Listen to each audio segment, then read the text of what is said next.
Hello. I don't know what that means. Kolegelusin utsum. I don't speak that language. I don't know. Slept all day. Well, I'm glad you're awake now.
Azim from Pakistan. Hello, Azim. I am Zach from America.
Edison, hello.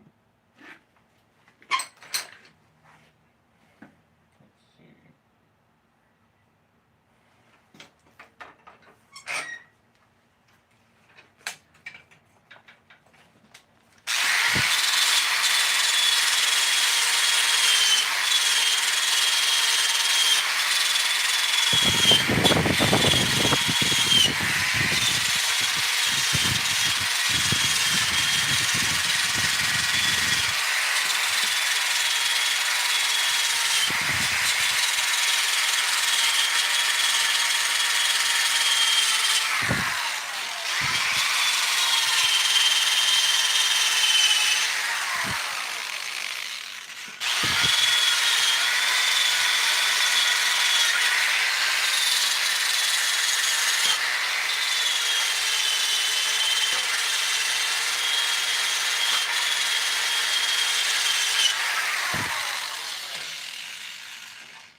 Give me just a sec.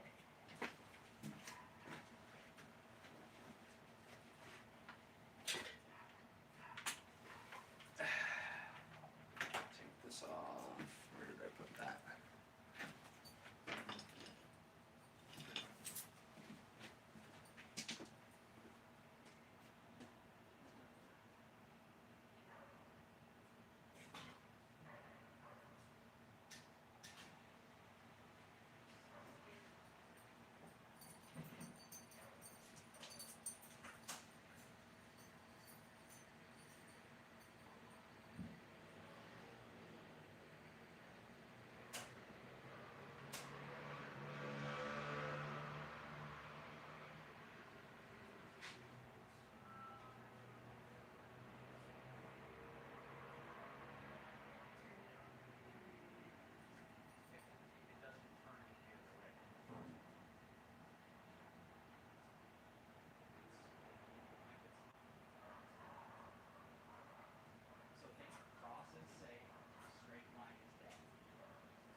Alright, I am back.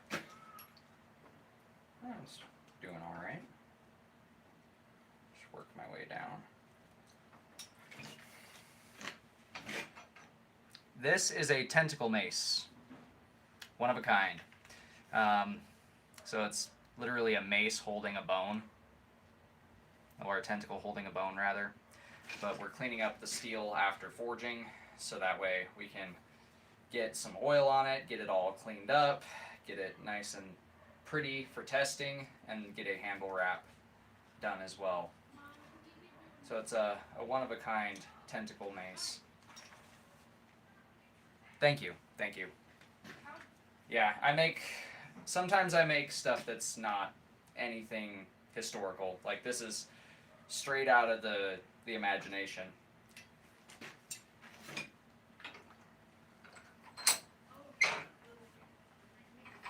Inspired by Cthulhu and anime. Pretty much. That's what this is inspired by.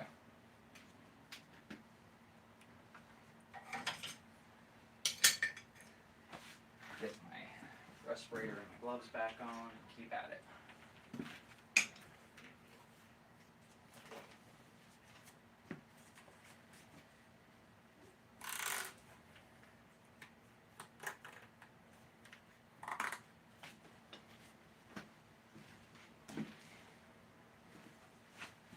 Okay.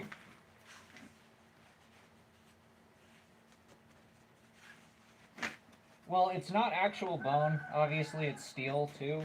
But I just figured, like Cthulhu crushing. I figured it's a tentacle like a kraken, or Cthulhu grabbing a person's bone, like a leg bone that it's still clutching in its tentacle. It also does have this little ghoul on the base. This is going to be below the handle wrap. And basically it's like, oh look, it's so cute, it's so innocent. No, it's not. It's a horror. So, yeah.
Awesome. Yeah, so what I've been doing recently is starting to live stream more often when I make stuff or when I work on projects. And then I upload testing videos before I put them on Etsy so people can buy them. So this will eventually be available for purchase.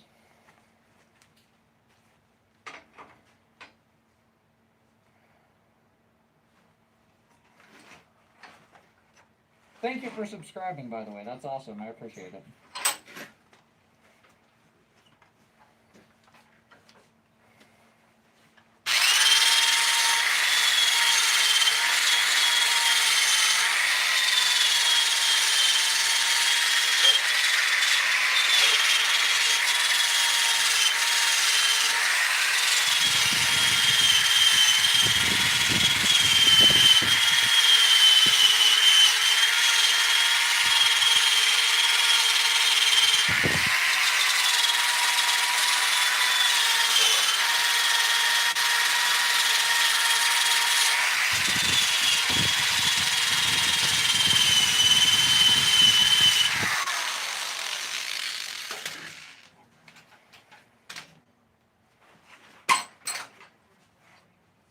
So you can see we're taking the scale and knocking all the scale off to reveal the nice black steel underneath.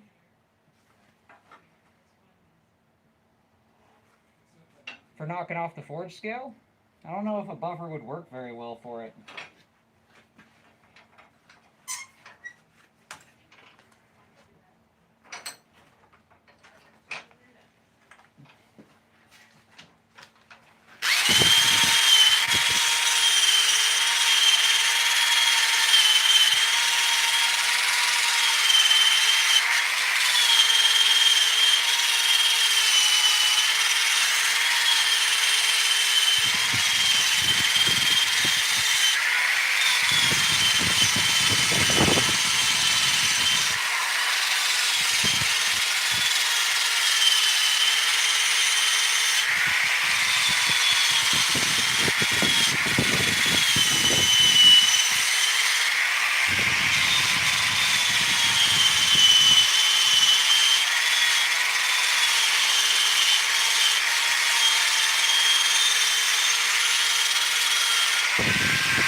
What's up, AT? Working on the tentacle mace again. Getting the forge scale knocked off, as you can see. Working our way up. Looks a lot nicer now that the forge scale's off. As always.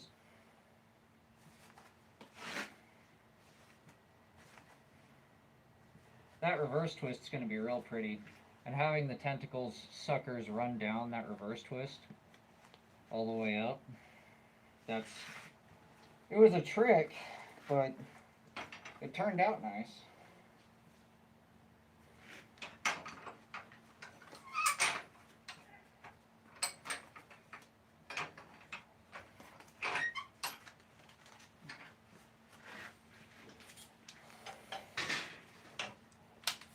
Okay, give me just one sec, guys. I'm gonna go grab some water. It's kind of hot here today, and the respirator and gloves and apron and all that stuff makes it even hotter, so I'll be right back.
I've got my water, ladies and gentlemen.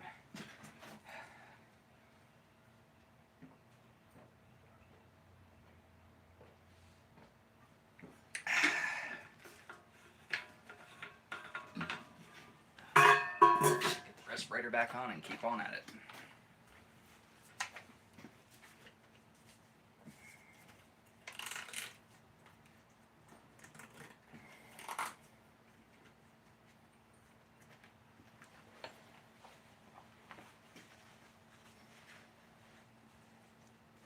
Hammer! I see you, Mr. Swamp Panzer, and I raise you a hammer!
would be nice.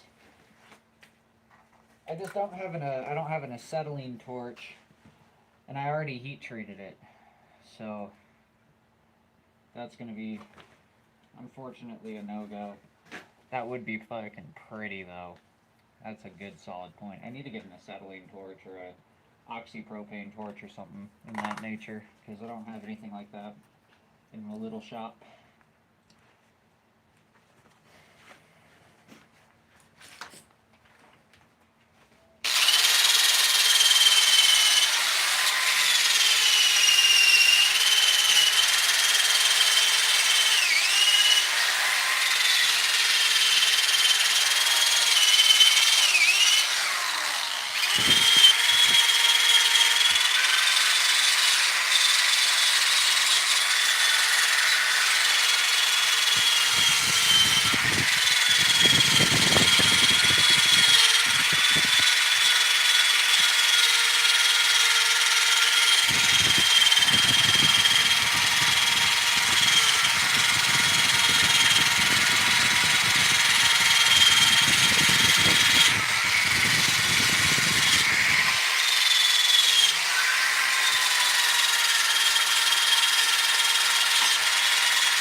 Map gas torch, okay.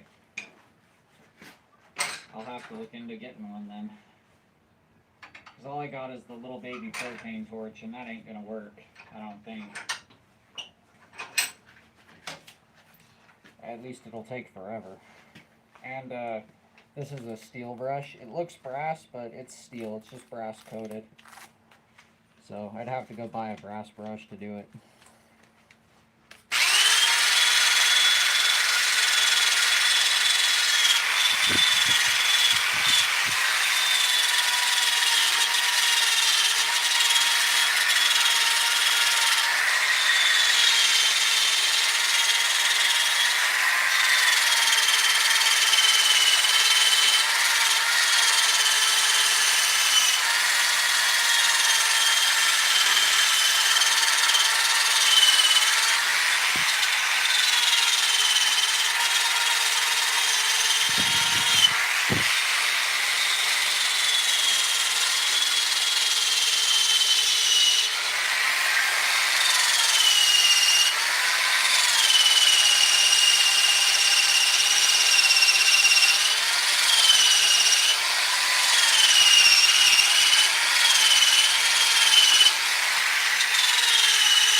Oh, look cool.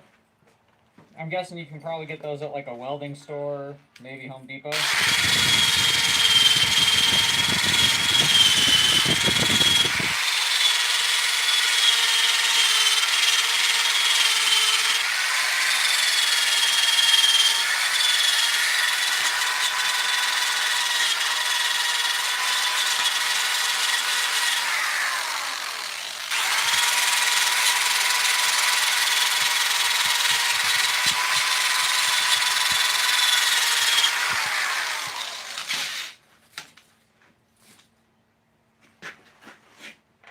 cool.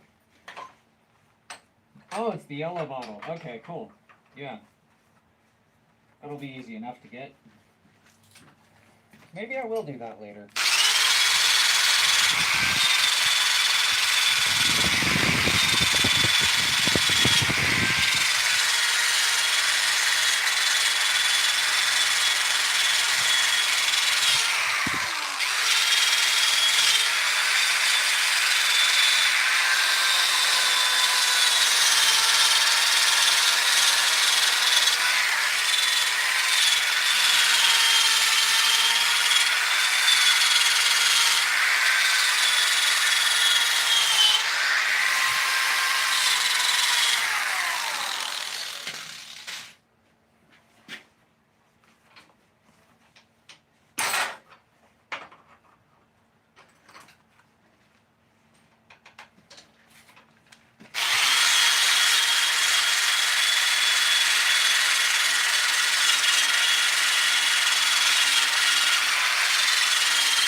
It's much nicer when you finally take off the respirator. For those of you that know, you know.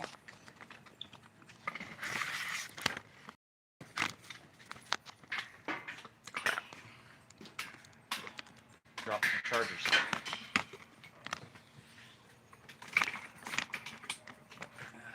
Technical difficulties. Bear with me.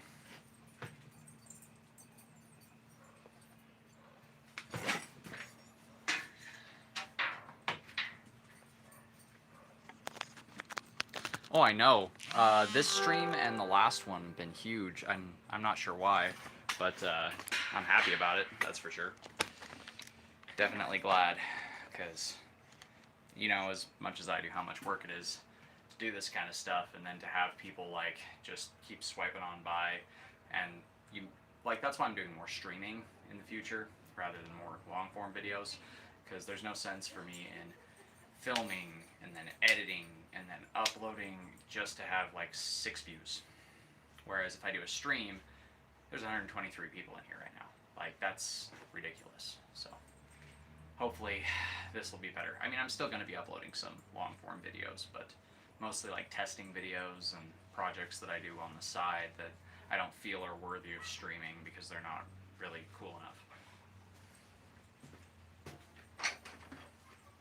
But we haven't oiled it yet, but with just wire brushing it, it looks a heck of a lot prettier. We've got the suckers that run all the way down to this tight twist. They skip that, resume again down here, all the way to here, where the handle's going to be. Thank you. Yeah, I mean, it happens, man. Like, a lot of people, I think what it is they get fascinated with it at first, and then they watch some of it, and then life gets busy, and then they just forget about the channel. I mean, I get it, but when I'm streaming, I feel like I get more people that are regulars in, because you guys see that I'm live, and it gives you a chance to interact, so it's a little more appealing than watching the way I edit my videos, which admittedly I could do better, but it would also put me way further out behind schedule. So that's a thing.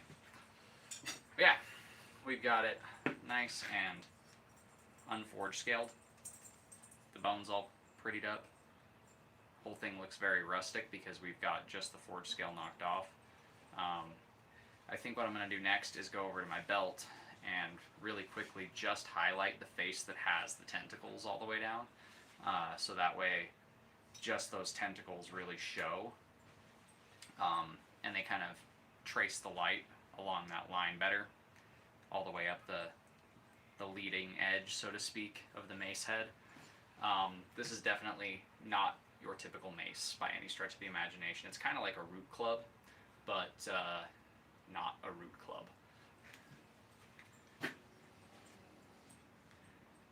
Yeah, exactly. Because this takes. Is that a shillelagh? Similar.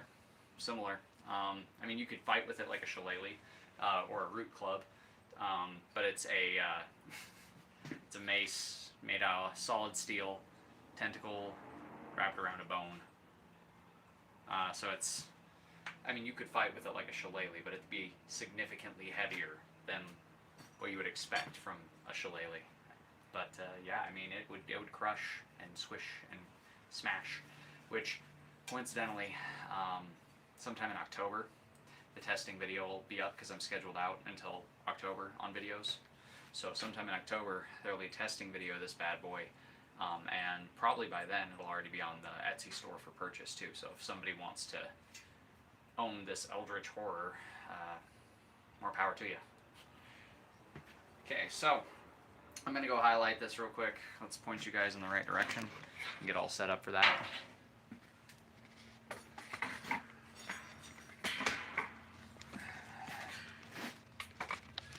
Bear with me for one moment.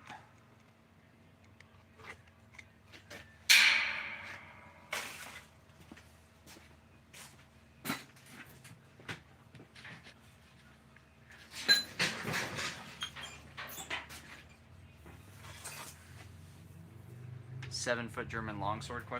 If I had an area big enough to heat treat it. I don't have the space to heat treat something like that properly, so unfortunately that's a negative for the moment, my friend. I need to clean the shop. It's getting pretty damn messy in here. I'll do that after the stream. Sorry, just thinking out loud, guys. Made a mess for myself.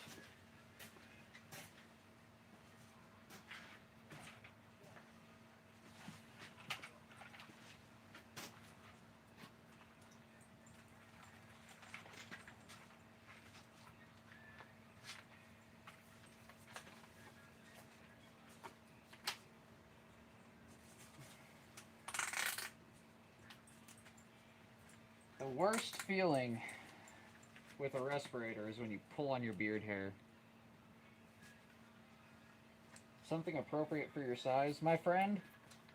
You don't need a massive weapon if you're a big guy. You can put a lot of force behind a longsword that's like a typical height longsword just because you're so large and you have the leverage. You would be so intimidatingly fast with a medium-sized weapon. Because like with a larger weapon, like a 7-foot longsword, or like a Zweihander or a flamberge, they're slower and you have to move with the momentum, which is kind of a little harder for taller guys to do, because the momentum will pull you off your center of mass if you're not used to it. So going with like a medium large weapon rather than an extra large weapon would be just that much more scary from a larger guy, because of the speed and efficiency you could wield it with. But once my shop's big enough, I will say this. It's going to be several years before this happens, unless God decides to bless me and this grows rapidly, which it hasn't really been. If I get a big enough shop and a place to heat treat it, I will make you your 7-foot longsword.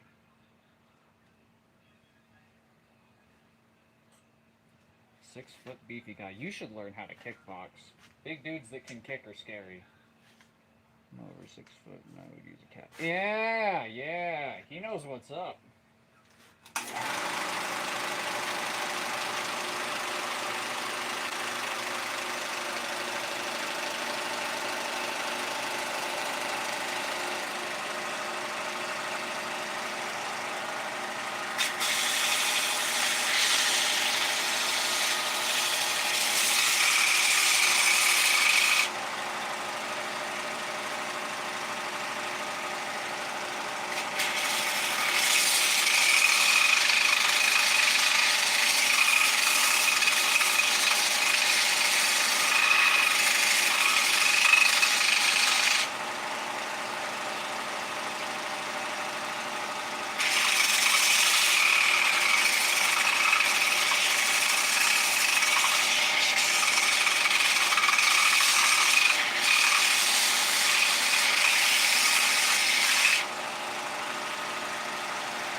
bros over here sizing each other up.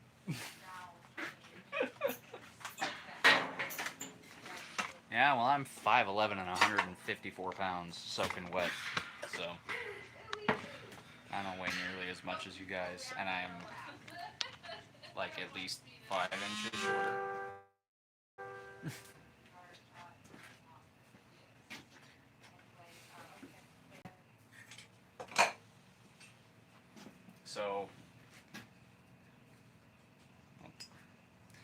So we got the highlights done on just the suckers. Let's kind of see if I can get some better lighting for this. Got the highlighting done on just the suckers so they pop a little more. That way they are more visible, easier to see. Tiny but potent. I think part of it is because I've been doing mostly striking martial arts most of my life. I've done grappling too, but I'm more of a striker, and I've always been lighter weight. Not a lot of people in my family are, actually nobody in my family is over 6 foot, so we're all kind of shorter. But I mean, I've got a body fat content of like 4%, so every pound of that 150, well, 154 I think was the last time I weighed. Yeah, every pound of that is. Oh, dude, I wouldn't fight yet. I wouldn't say that I could, because I mean, I don't know. You're a big dude. Like you said, them inches matter in weight, my friend. But I mean, I'd love to spar, but I wouldn't be doing no fights.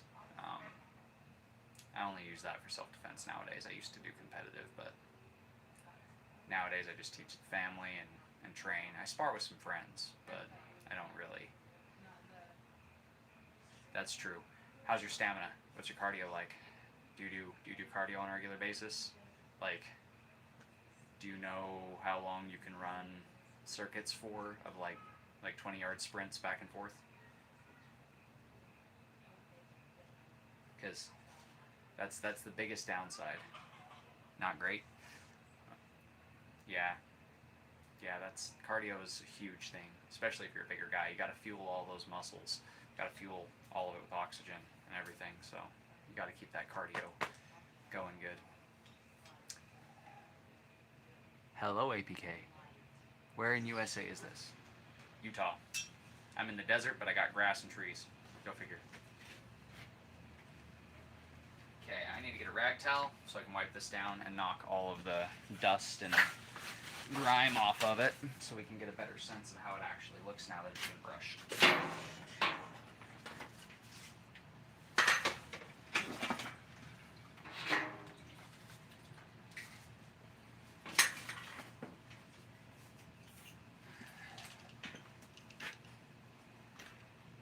Kuwait. I think you're the first person from Kuwait that I've had come through here ever. That's cool. Welcome.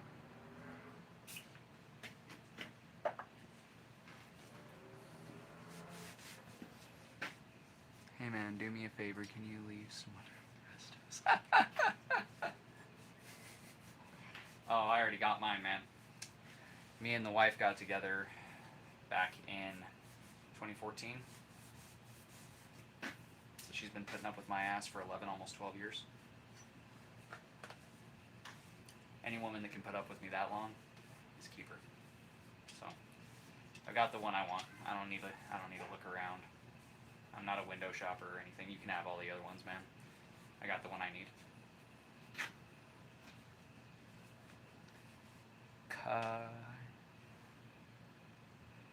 Carty Fishing Hunter. Hi. Hello. Hello, Carty Fishing Hunter. So, are you a hunter and a fisherman? Yeah, seriously. Especially with the, how do I put this delicately? The shitty selection on the store shelves nowadays.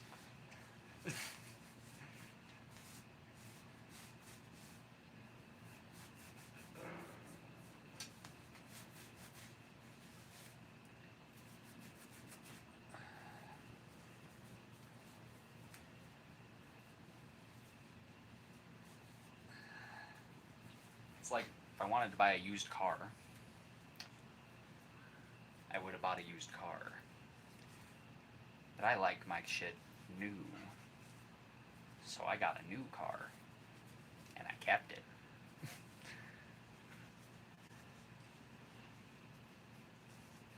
Thank you, thank you. Thank you, Rick, I appreciate that.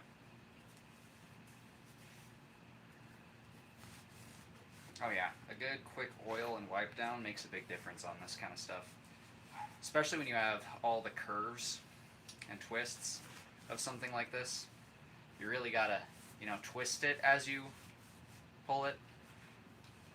You get what I'm saying? Because like if you just wipe the surface, I mean you're gonna miss a lot of spots and there ain't gonna be much there. But if you twist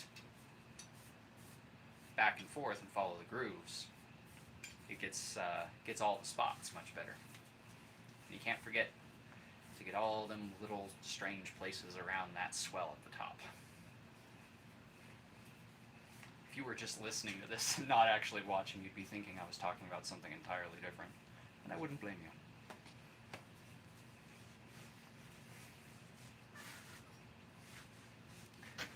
For those that didn't understand, that was a dick joke.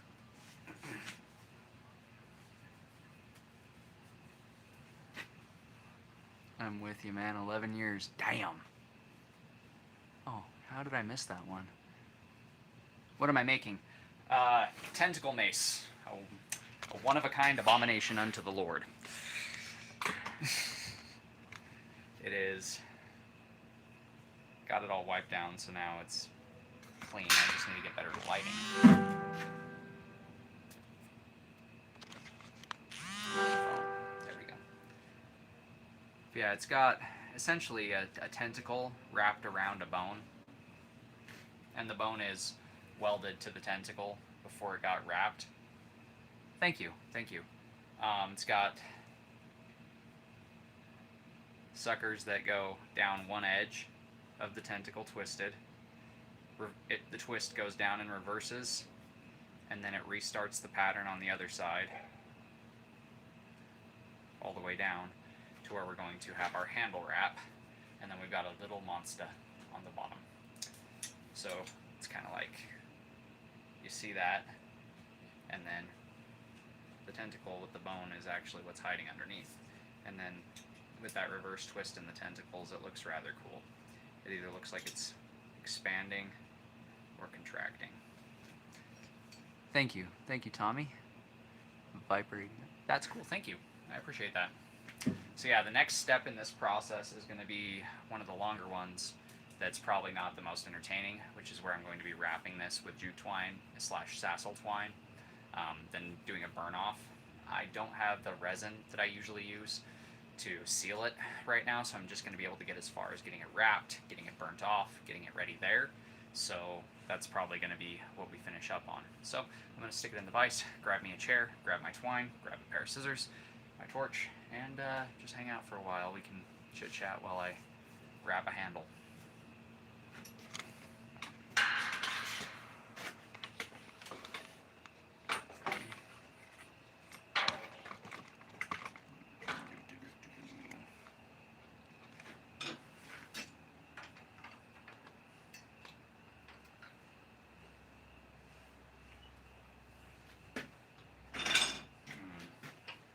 Probably be easier if we go this way. Yeah, that'll be easier.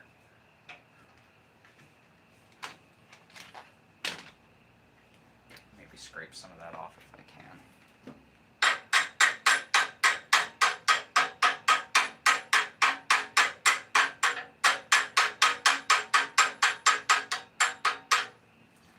There we go. That's getting better.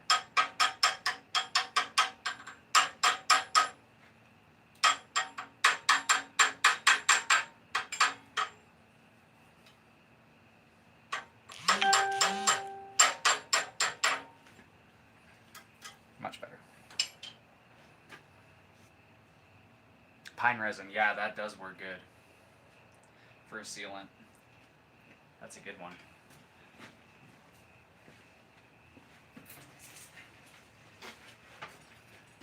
which unfortunately is yet another thing that I'm out of at the moment.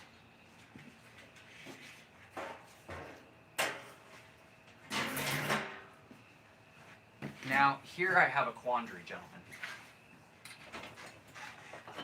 I have some black Rust-Oleum. It's gloss, and it's enamel.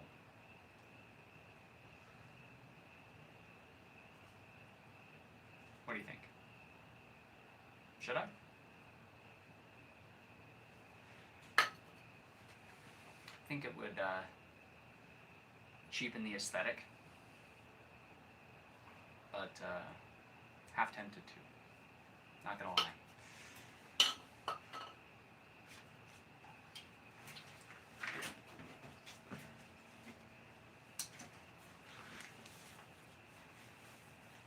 In just a sec, I'm just gonna go grab something really fast, and I'll be right back.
It would seal it, but it would make it look cheaper. Yeah, exactly.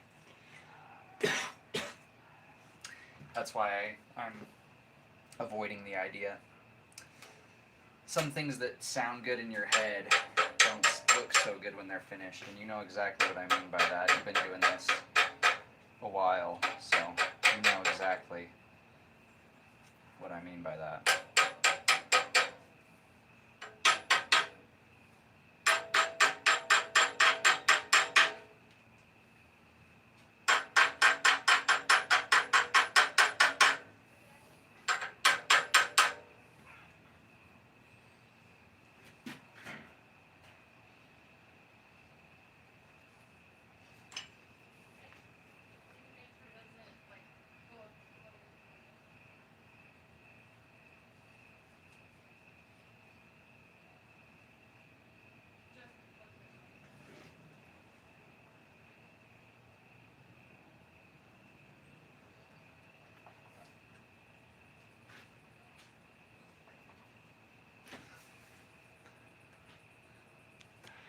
Beeswax is awesome.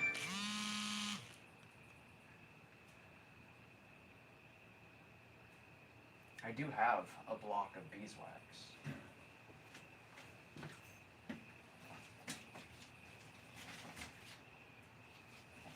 I should. And you bring up a very good point. Where did I put that torch? Ah, there it is. Cool. Need to get that block of beeswax popped loose. It's in my archery bag.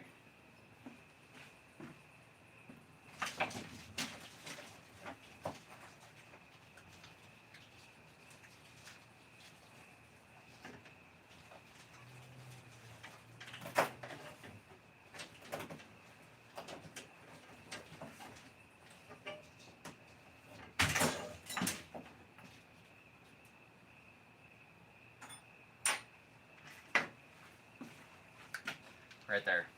Big old puck.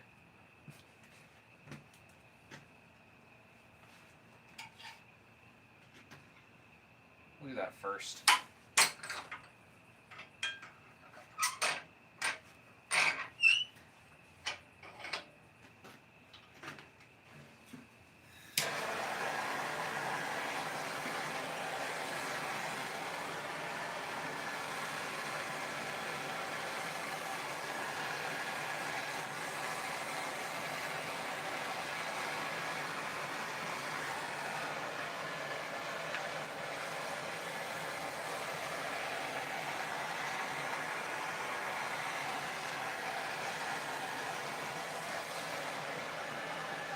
I'm not going to get it hot enough to blow the heat treat. I'm just going to get it hot enough to melt the beeswax.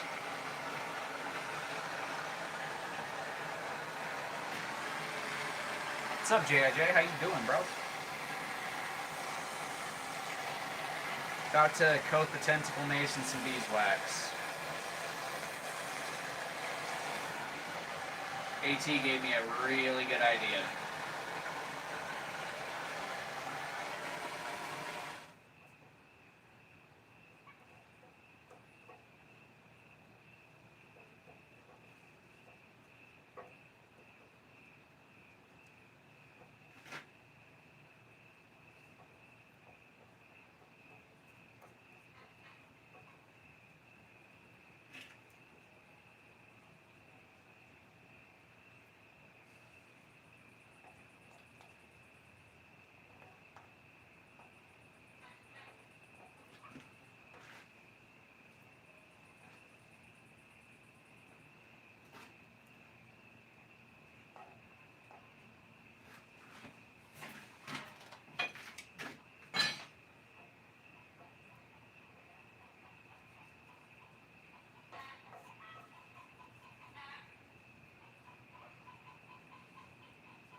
Too cold.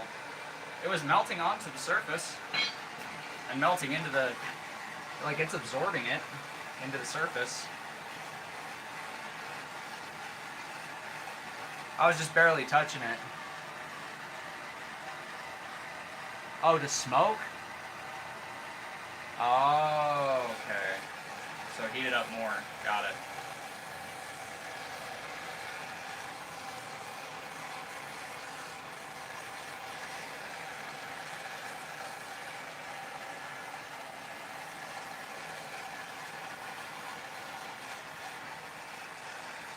I just don't want to blow the heat treat, you know?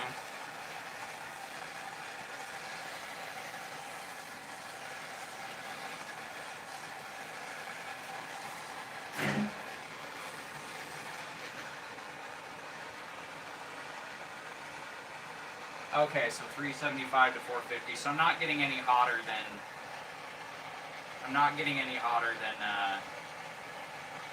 when I temper it. Got it.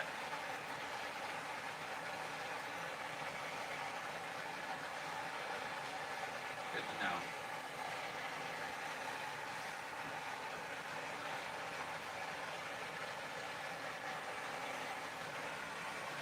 Okay, now it's smoking. Got it. Oh, I see what you're talking about. Yeah, that does look a lot nicer. Because it's a much thinner finish, isn't it?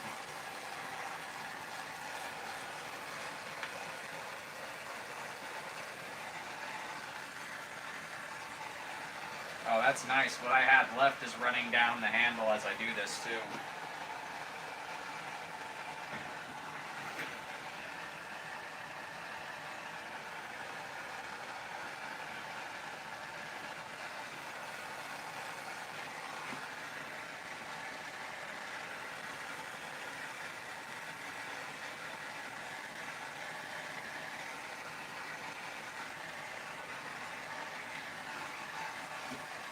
What's cool is as I'm doing this, it's actually running down my handle. Down the spirals. I don't know if you guys are seeing this, but I can actually see the beeswax like chasing the twists, both forward and reverse.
Yeah, for sure. I've never done a beeswax finish, and I've heard a lot of guys doing it, and I can see why. It's very pretty. It makes a big difference. Thank you guys for suggesting this. And it darkening everything except for the tentacles that the suckers rather, that I polished, actually makes the suckers pop even that much more. So that is super cool.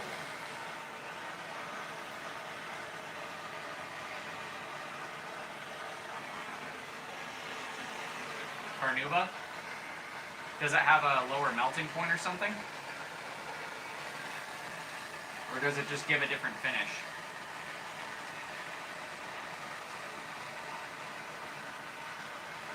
I don't know if you guys can see it smoking, but it's smoking pretty good.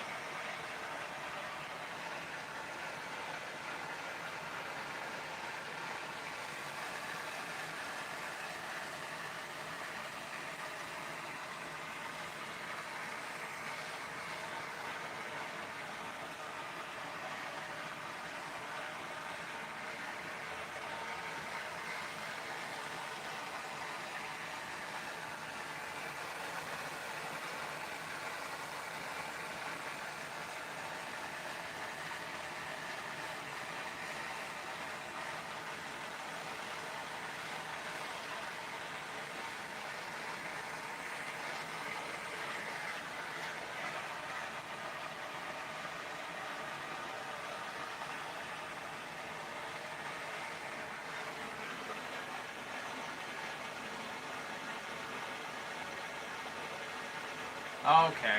Oh, gotcha.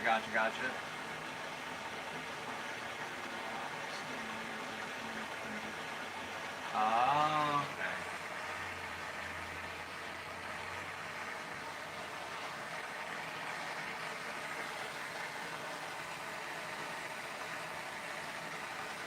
I'll have to look into getting some Carnauba then,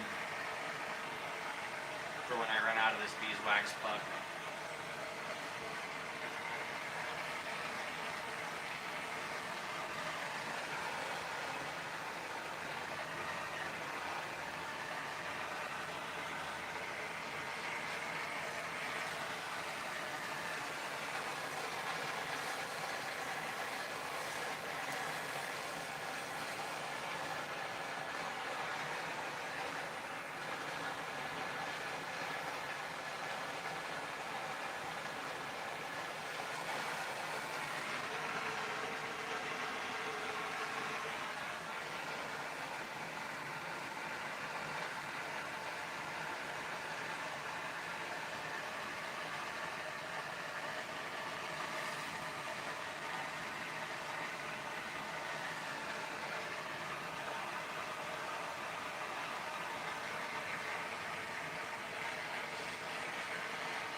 Now I got to hit the bottom real quick. Gotta let it cool down a sec. Should I wipe excess off if there's excess while it's still hot? Yes or no?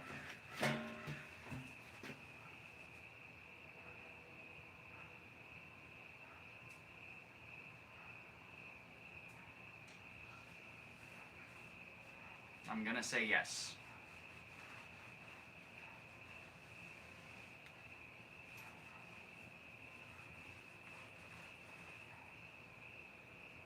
Oh shit. Did I just mess up?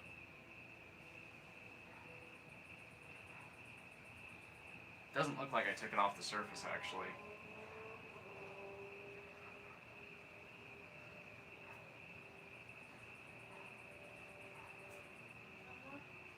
See? 1 second. I'll be right back.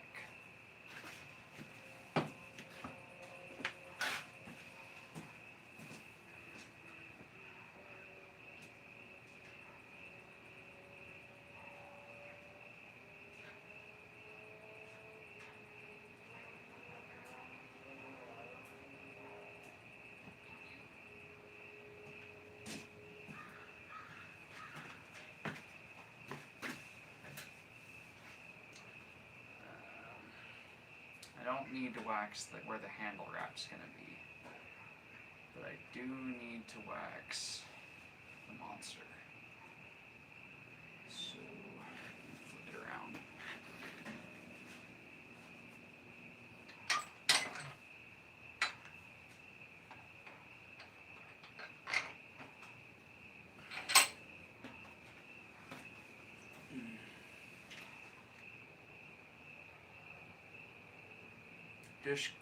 Dish soap and steel wool scrubber. Okay, cool. And that's going to kind of remove anything that's not actively coating the steel, that's just surface excess, basically.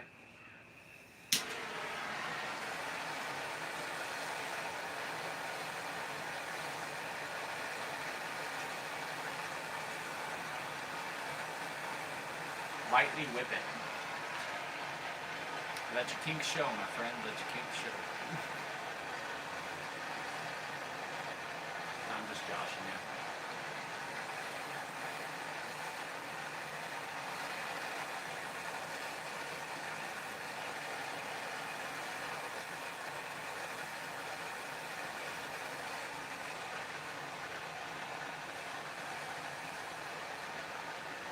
Daggum on correct. Yep. It gets me all the time too, man.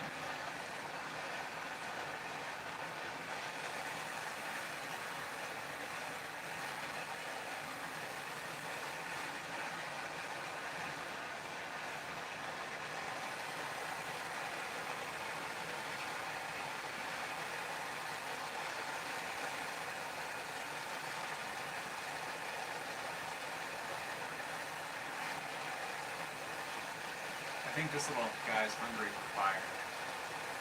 Blasting his face.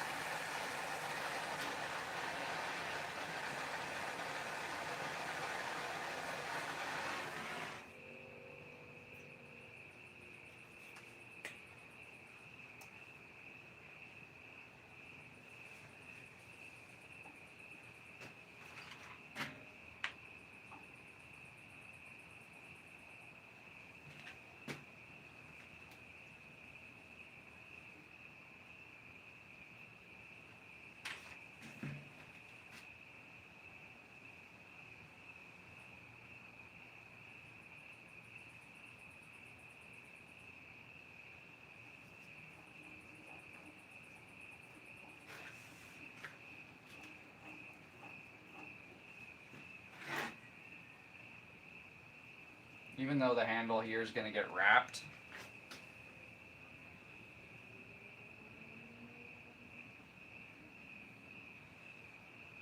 I'm still going to wax it. Just to seal the metal underneath. Keep it from rusting.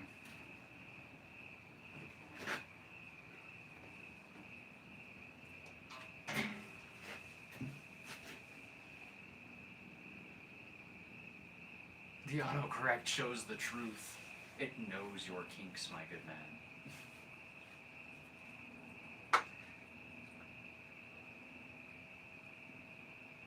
I don't know if you guys caught it, but the toe hook sword suffered a massive crack up through the blade. So I'm going to have to cut it off down here and make something else with it. Which sucks, but, you know, it is what it is.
Cool. Because this is going to be, you know, probably, I'm hoping whoever buys this uses it. Like, I hope that with all the stuff that I make is that whoever buys it uses it and doesn't just let it sit around, you know? Like, doesn't just hang it on a wall somewhere. They actually go out and, like, smash pumpkins or something with it.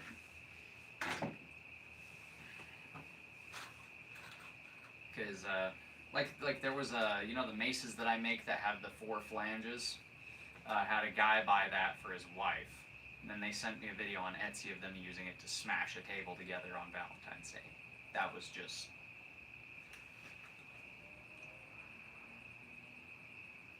Oh yeah, smash pumpkins or water bottles or whatever.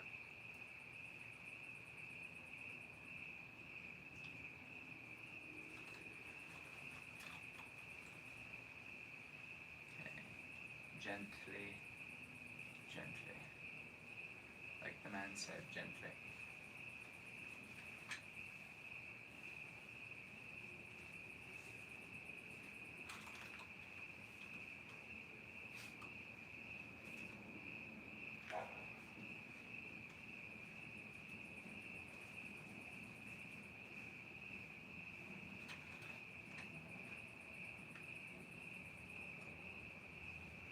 Oh yeah, that makes a huge difference.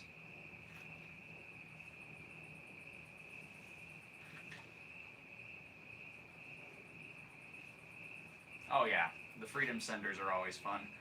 But, you know, more for like just a fun deal.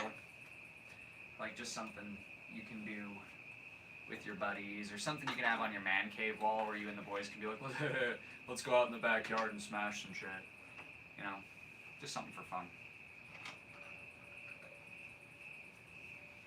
Like all the swords I make, they serve the same purpose. They're not just decorative pieces. Same with the knives. They're pretty, but they're meant to be used, you know? Thanks, man.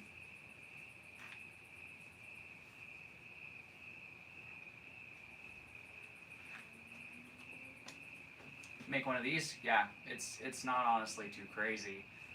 Scroll work, and then the suckers you just weld a bead on, so you have a bowl there, and then you just use like a center punch style punch the tentacles into, well, the suckers into suckers, so they sit out from the steel.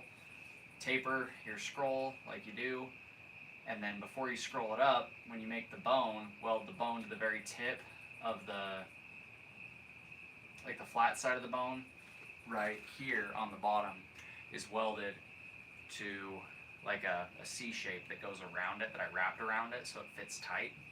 And you weld that on the inside, wrap it, and then it's holding the bone. You do whatever you want for the handle, and bingo, bango, bongo. You got something to play the conga with. So yeah, that is a thing. That is still very hot. I'm gonna be here for a minute staring at this. Yeah, dude, you could definitely do it. Feel free to copy the design. I mean, I don't have patents or anything.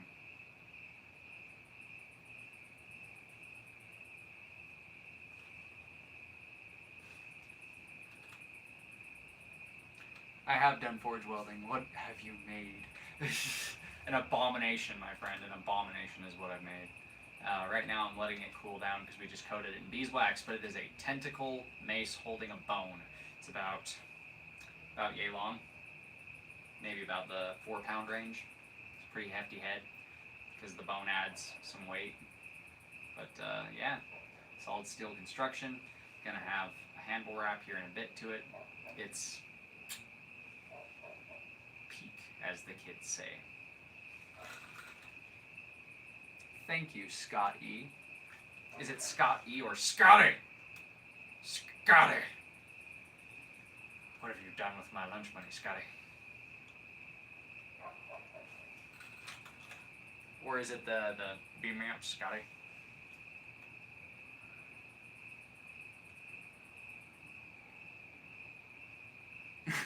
I've heard you guys have been going through some shit. I hope you guys are able to to do it. Scotty was taken. Ah, gotcha. I like how you did that with capital E. It still conveys the Y, the hard E sound. I like it. Yeah, I mean, I've got all kinds of toys on my Etsy store. I don't really have many bludgeoning things, and I know UK is pretty strict about their edged things. But I mean, Hooker's Blades on Etsy, you can check it out there if you want it. Like, this will be up for sale sometime soon. And then I've got more maces and warhammers coming soon in the works. So if you need to defend yourself from an aggressor or something like that, and you're not allowed to have a firearm, a martial combat tool is probably about the second best thing you can do, aside from like a crossbow. I'm practicing my wedge welds, wrapped welds.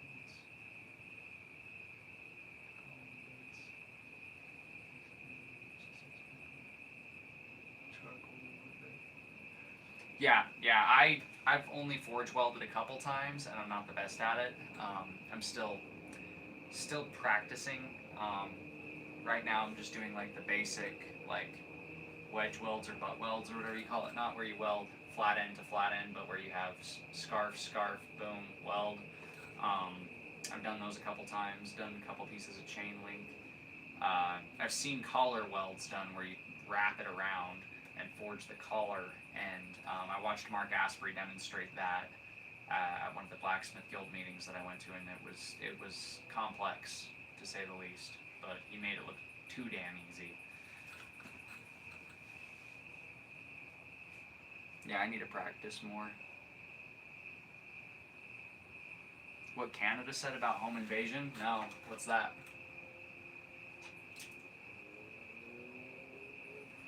Are they doing like California and say, duty to retreat, you must run away like a coward?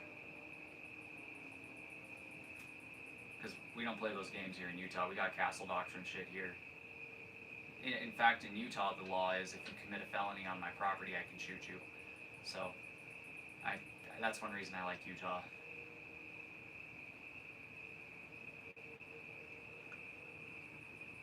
But no, what did they say? Yep. Yeah, Utah's a pretty conservative state, I would say. It's pretty far on the conservative side. Jay Van something, Joey Van something or other. There's a dude on YouTube who has a lot of forge welding videos. Cool, I'll have to check it out. If we hurt someone through home invasion, we get arrested for assault. So if somebody breaks into your house and you hurt or kill them, you're going to get assault or murder charges. Please tell me that's a joke. I just can't believe anybody would be stupid enough to pass that law.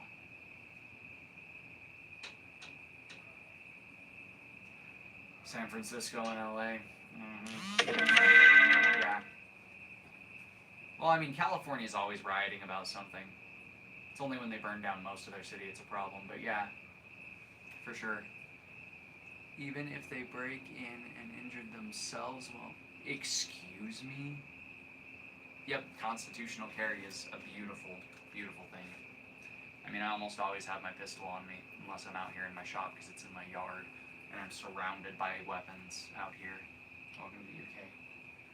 See, there's a reason, I hate to be that guy, but there's a reason that we had a war and built a country over here, because, yeah, they tried to take our guns away once, and that didn't work out so well. That founded our country. They said, you can't have those cannons, and we said, well, go, come and take them.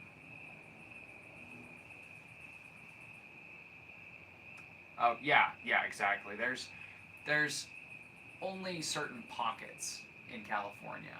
I just say California in general because, like, when people think of California, they almost always think of Los Angeles. Prison sentence for 20 for a tweet that might potentially offend somebody. Yeah, screw that, man. Freedom of speech is dead over there. That's really sad. That really kind of breaks my heart to see what people are going through. Like, if you pray in certain places, you can get arrested for hate speech. Like, what kind of bullshit is that? I wouldn't say worse, but I would say heading there.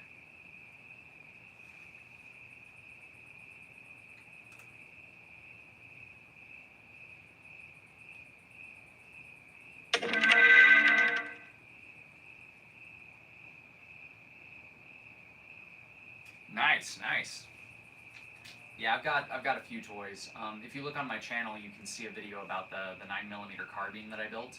I took a Ruger PC9, and I got the Tandem Cross Upriser flat stock variant, a collapsible stock, converted it to take Glock magazines, all that jazz. So now I can hold up to a 100-round drum mag in a carbine platform that can fold up and fit in a laptop case. So like that's my without rule of law gun right there. If shit really hit the fan, that thing would be on me, along with my handgun and my Anderson. I'm getting an Anderson AR sometime in the near future because they're not very expensive, but they're really good running machines from what I've heard. Yeah, I've got a 12 gauge. I've got a couple 22s. Just me myself, I probably have somewhere in the neighborhood of 10 guns. One of my buddies has like 6. My dad's got a lot more than I do.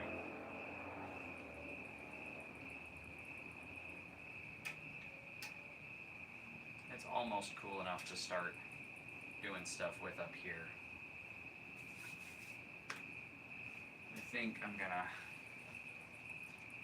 put it in the vise in the towel and just start doing the handhold so it doesn't get too late. Springfield Hellcat. That's a compact pistol, isn't it? Like a 380? Or am I thinking Versa? I might be thinking of the Versa Thunder.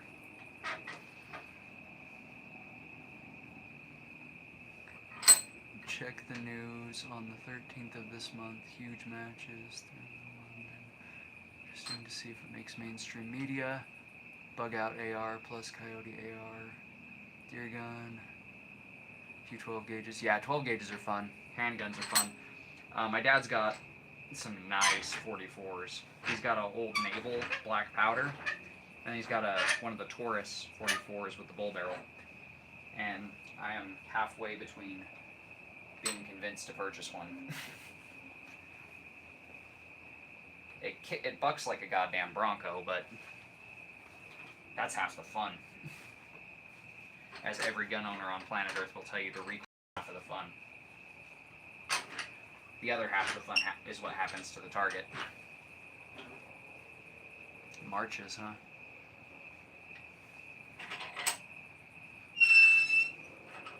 There you go. Give me some wiggle room. Watch me being too hasty, I'm gonna burn myself.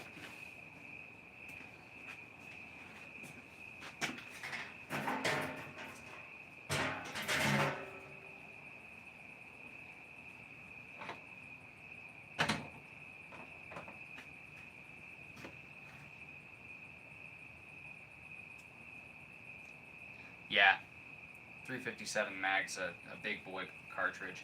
And if you get a 357 mag pistol, a revolver, you can shoot 38 special out of it too without damaging the gun. Just like if you get an AR in 5.56, it'll shoot 223 and 5.56. But if you get a 223, you can't shoot 223 and 5.56 out of the same gun because the chamber size is the same, but the barrel size, the bore size is different. You know, all that jazz. It's classified as it's a compact 9. Yeah, I knew it was a compact. Regular Hellcat is only a little bigger than the Versa, but the Pro is a little bigger. Ooh. Yeah, exactly. 357 SIG is basically a high-speed 9mm Magnum almost.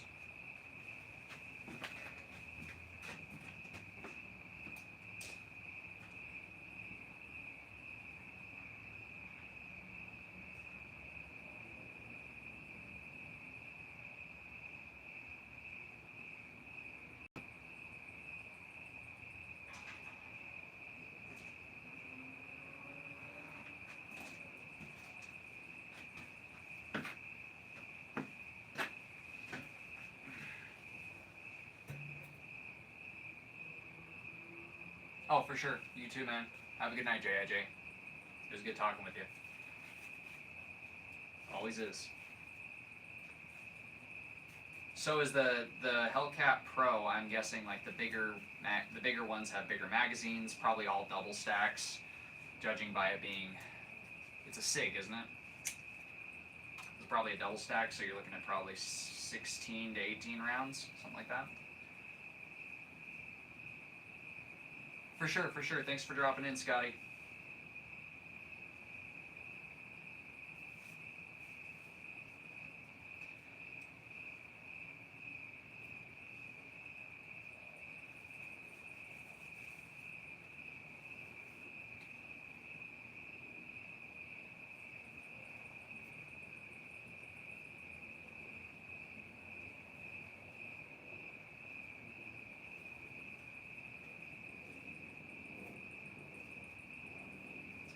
Hope things get better over in the UK, man.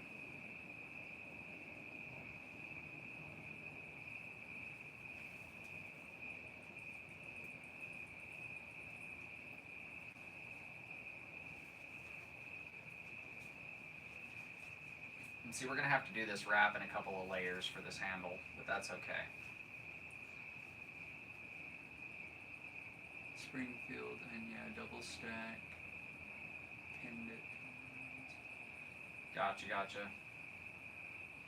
Oh, because it's California, that's right. They don't allow you to have more than 10 rounds, huh?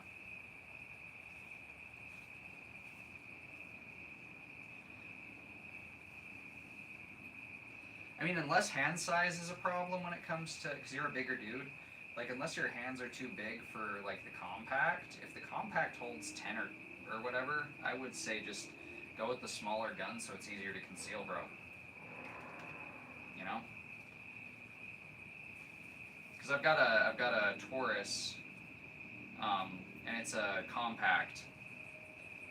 It's the Taurus Millennium, the original one. Oh no, mine's the Gen 2 because the original one had drop safety issues. But the Gen 2s are good. Like I've fired probably 5,000 rounds out of it at this point, and it hasn't jammed a single time. So, I mean, that's probably also because I take care of my guns religiously. If I shoot it once or twice, it's getting cleaned. Not aggressively, just cleaned.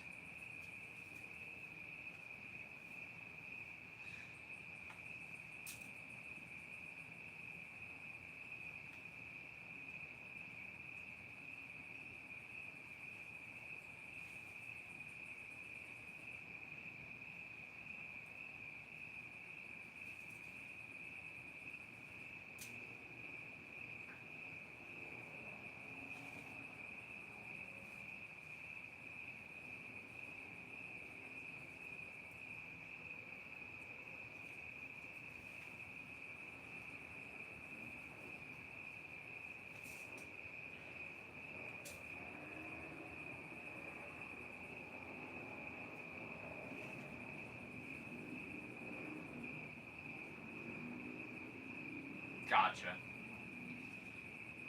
Yeah, that's what I figured, because you're a bigger dude. You've probably got some pretty large meat mittens on you, my friend. So, a smaller sized pistol would not exactly fit in your hand very well.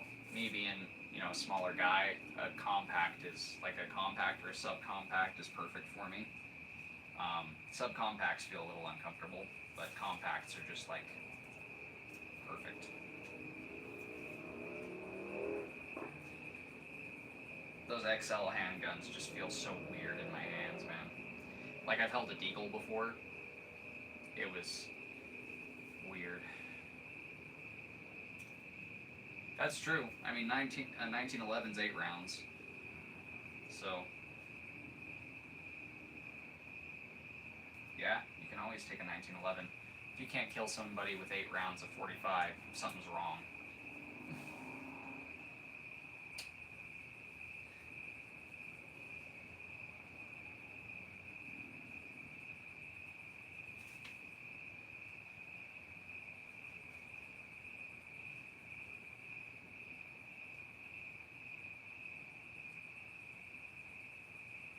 Yeah, exactly.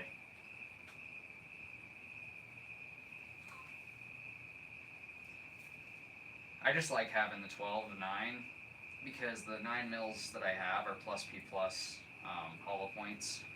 So I mean, one of those placed correctly should do the job, but having 12 rounds with like all the BS active shooter crap, all of the stuff that's been going on lately, I like to carry something that I can take out multiple threats with if necessary. And that's just on my person. If I have to go to my truck, I always have my truck gun, which is that 9 mil. It's got 33 round happy sticks full of plus P plus, and it's that carbine, so I don't really have to worry about aim.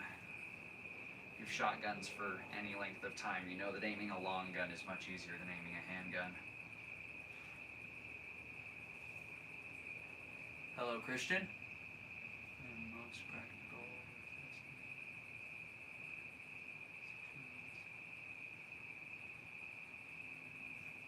That's always good, man.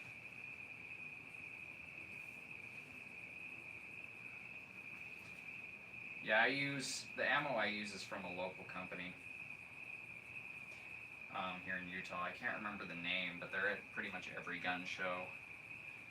And they load some very hot rounds for a very good price. So, and I haven't had an issue with their ammunition for being a small company. The only problem is by the time you get there, most of the time they're sold out. Because everybody wants their ammo and it's cheap.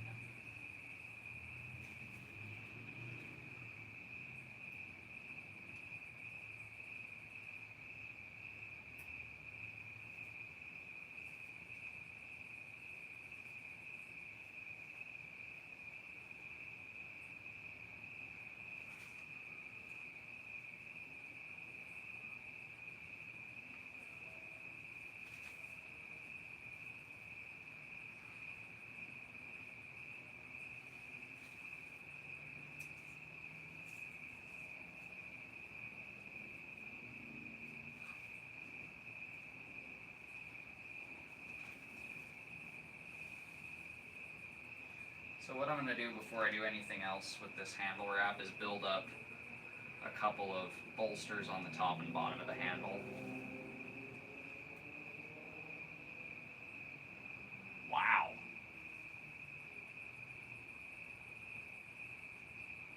Yeah, I don't think you'd have a problem whatsoever.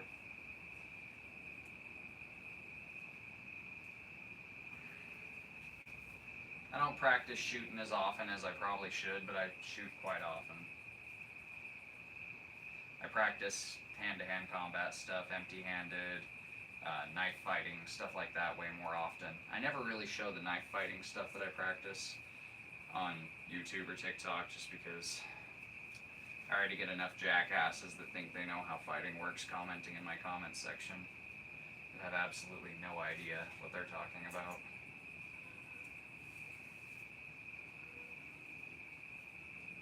Don't need more idiots trying to replicate knife techniques that I show hurting themselves trying to sue.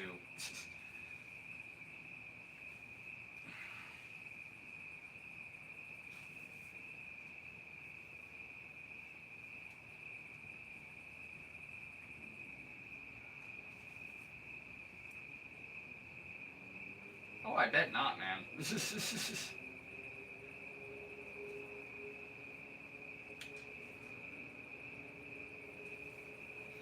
That's like how it is with my shins, my elbows, my knuckles, and my feet.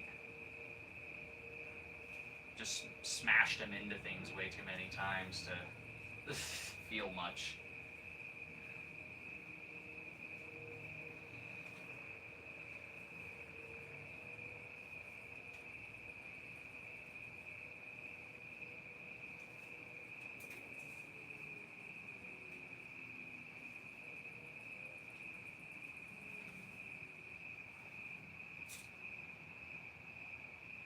Oh my god, 500 rounds a week? Good lord.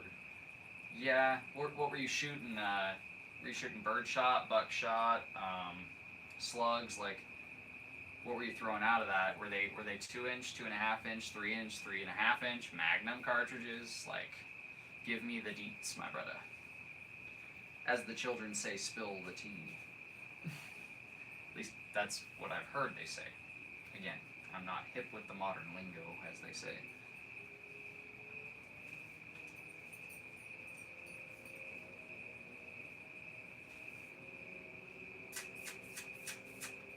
Where's my dog? Blue. Come here. Come say hi to the people, boy. Come here. Sit. I know, yes, it smells like beeswax. Sit. Sit your butt.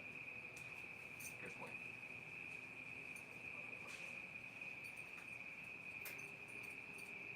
Number 8, 2 3/4.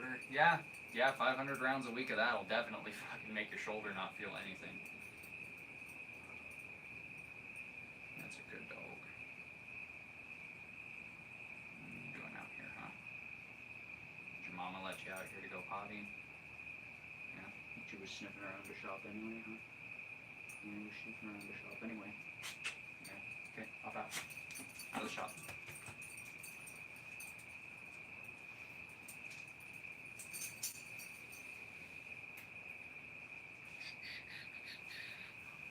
Tying knots after knot after knot after knot to eventually build up one hellaciously durable handle.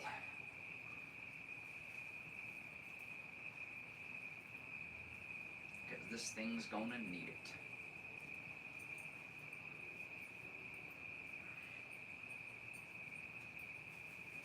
Oh, for those that missed the announcement on the last stream, we're going to be doing more live streaming, less full-length edited videos in the future. And all testing videos will be full-length videos on the channel. So I'll have to figure out how I'm going to schedule that, and I'll let you guys know. But all testing videos will be done henceforth in armor. Because why not? I made the armor, I might as well use it when I'm testing stuff, just for shits and giggles. Plus, it's like medieval safety equipment. If something breaks, I won't get injured. Or at least, I won't get injured as badly. So that's always good.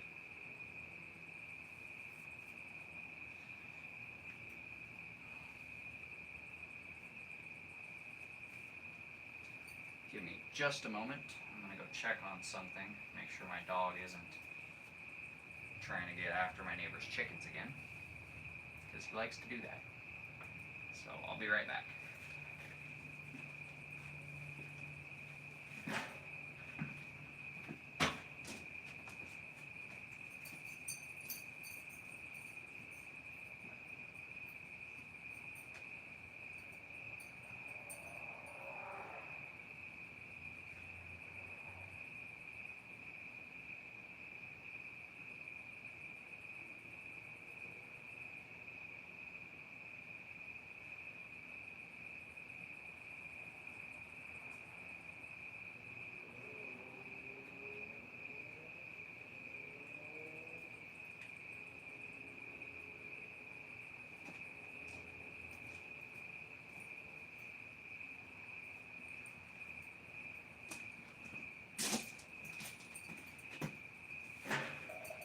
Since you refuse to do it, I'm going to do it for you. Say hi, boy. This is Blue. He's just a little fuzzball.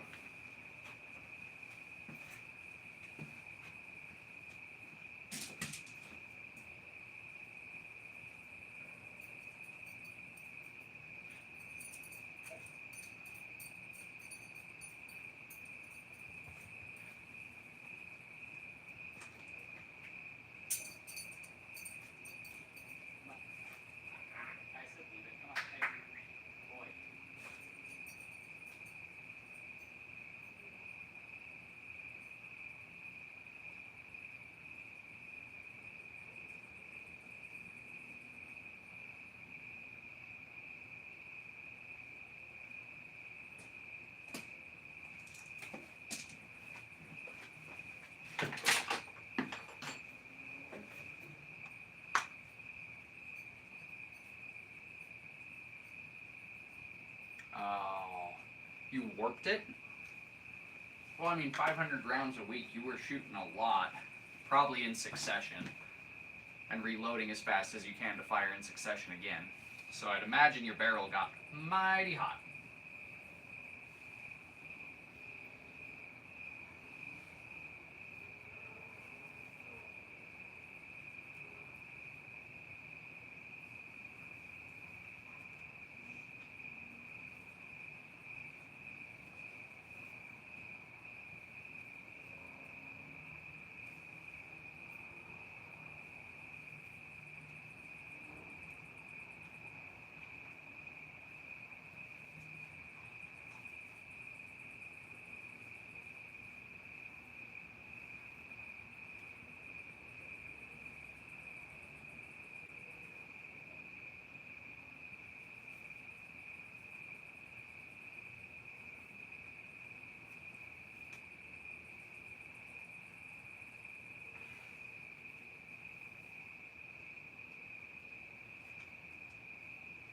Okay, we'll tie this one off here for now.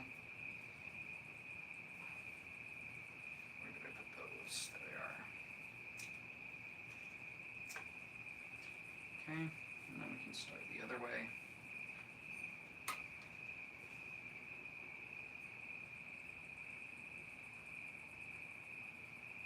Yeah, that'll do it. That'll definitely do it. Because you're getting the heat from the sun on the barrel, constantly keeping it at temperature. 200 rounds in succession is a lot for people that don't know, for like a shotgun. That's, my God, man, your shoulder must have been fucking bruised all the way to the bone.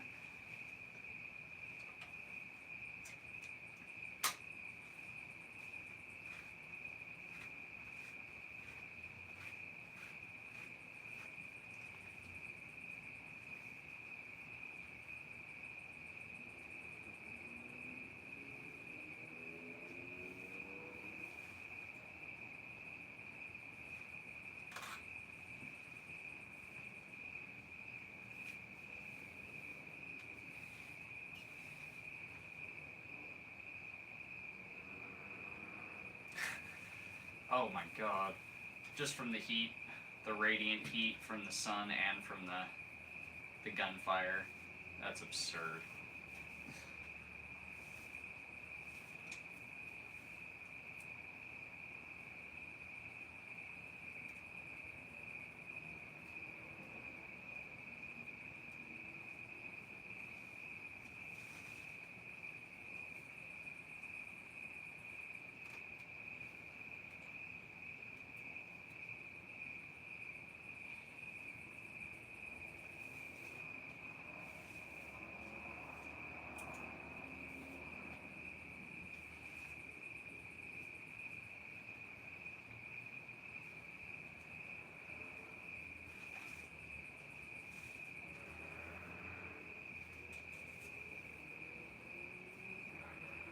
That's a lot of fucking heat, dude.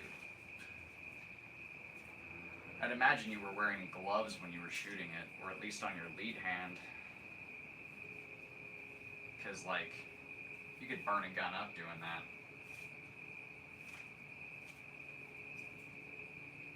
Did your stock get damaged at all?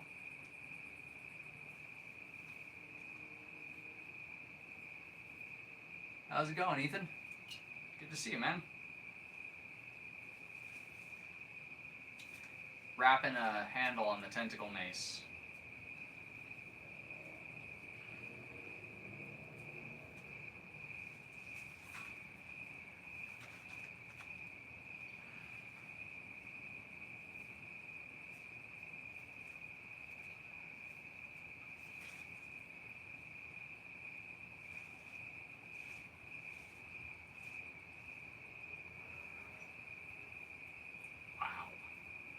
I bet your hands felt like they were gonna melt. Because that's a lot of heat.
building fences in the same heat.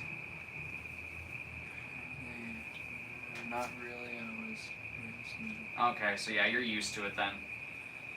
Same here. I mean, I'm not in desert, but I'm in Utah, so we get around that same heat here in the summer. So I know what you mean when you're talking about 115 degree heat. That shit sucks. What sucks more is the winters, though. I hate the snow. Been around it my whole life. Had to shovel it ever since I was a kid. I just don't like it. It's an inconvenience. It's pretty to look at, but that's about it. It makes everything else suck more.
Ooh.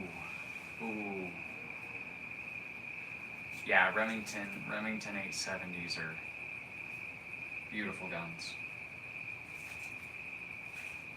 Remington knows how to make guns, man.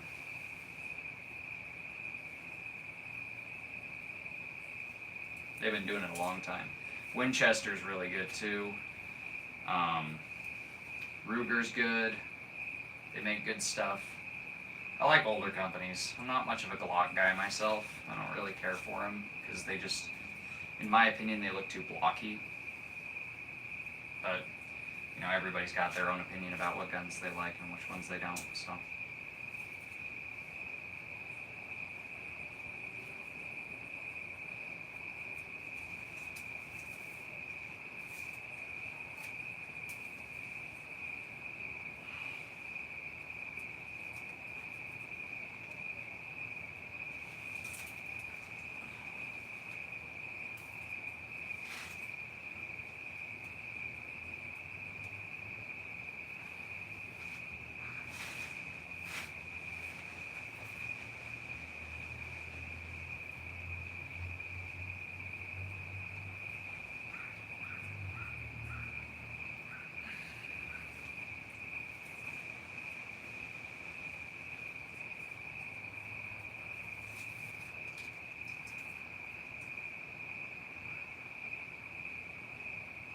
Yeah,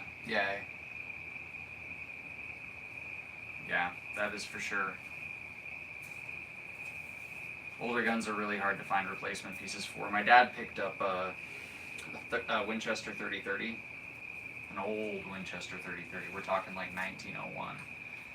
And the riser for the rear sight was missing. It took forever to find a piece.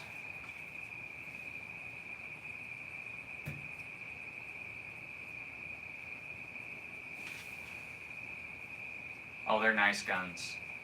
They're really nice guns.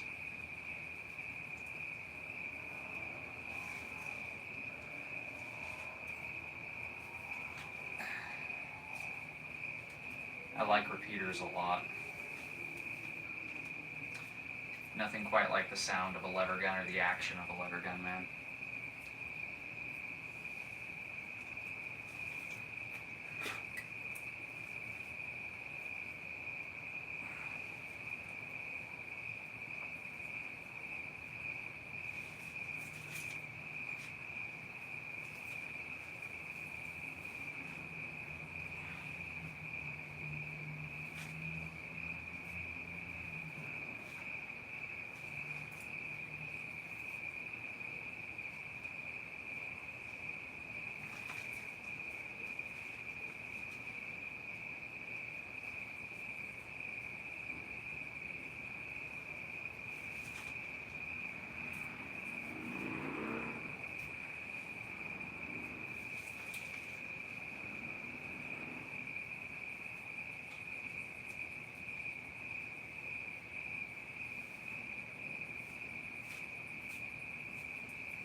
Interesting. I grew up around a lot of like semi-autos and bolt actions. Didn't get much practice with revolvers till I was older. But yeah, I mean, it took me a while to figure out like the, what the hell is it called? I'm trying to remember the mechanism. Screw it, I can't remember. I'm too focused on what I'm doing. But yeah, I can't. So it was harder for you to like get down the controls for like the AR. So like where your mag release is, where your charging lever is, where your forward assist is, stuff like that.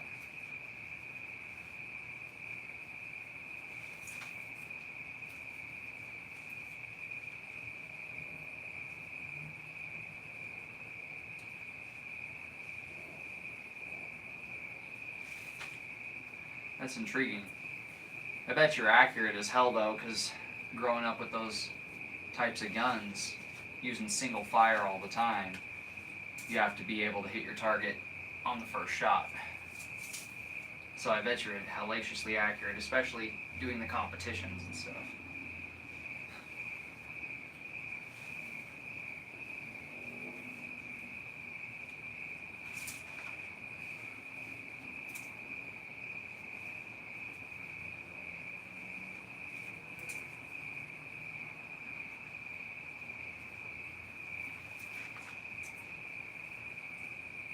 What am I doing? I'm wrapping a handle on a tentacle mace. Yes, you heard that right, a tentacle mace. The mace head's on that side, hence why I'm wrapping this side, because this is the handle.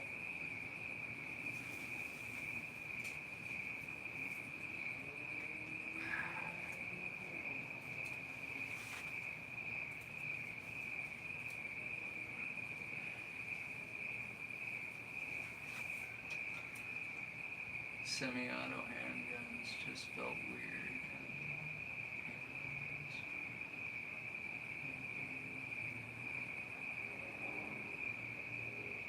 Oh yeah, true. Getting around a foregrip for the first time when you're used to like straight stocks. Yeah, I could see that being a thing.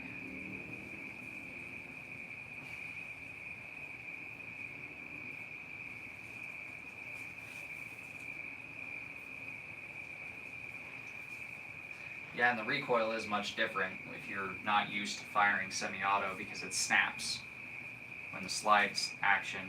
So, yeah, that makes a lot of sense. It's interesting.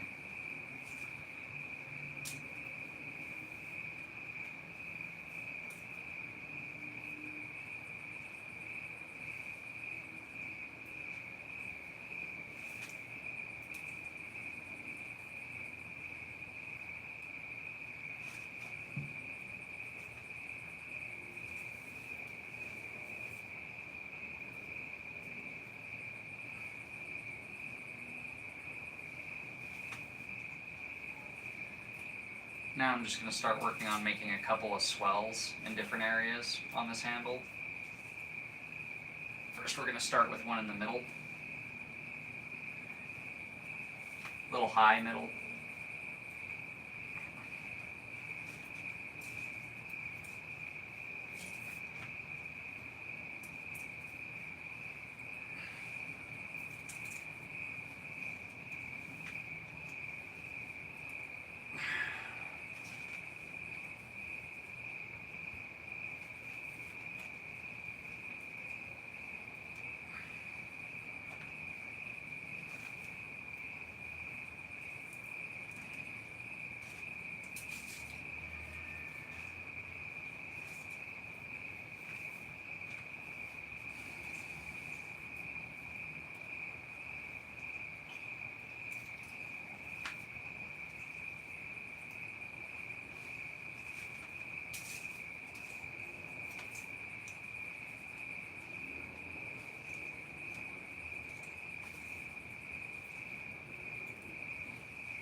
Yeah, that's very true.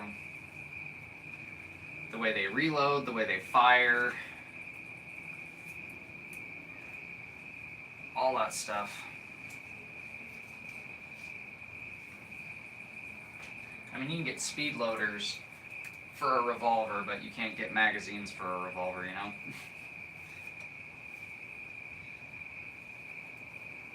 And cocking the hammer on a pistol doesn't chamber around, whereas cocking the hammer on a revolver does.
Oh, yeah. Yeah, because with a pistol, you grab it in a different place than you do with a revolver, because with a revolver, you have the cylinder gap blast you have to worry about. So if you put your finger next to the cylinder on a revolver, for those who don't know, it's a bad time. That's all I'll say about that. If you need to know what it does, go look up Hickok 45 revolver safety. Puts a hot dog next to the cylinder of a 44 and pulls the trigger. Hello, Victor. It's Victor. ¿Cómo estás, Victor?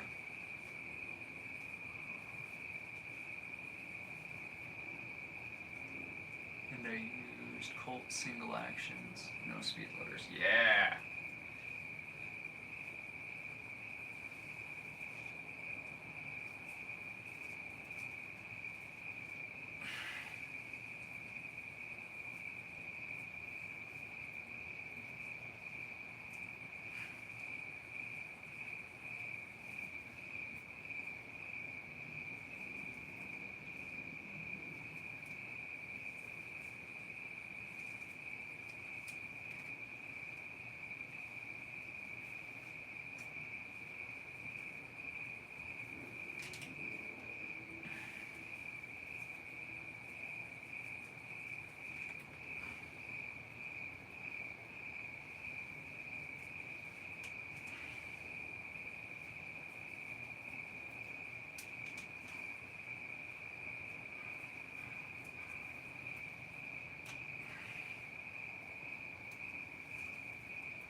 Tie that one off there.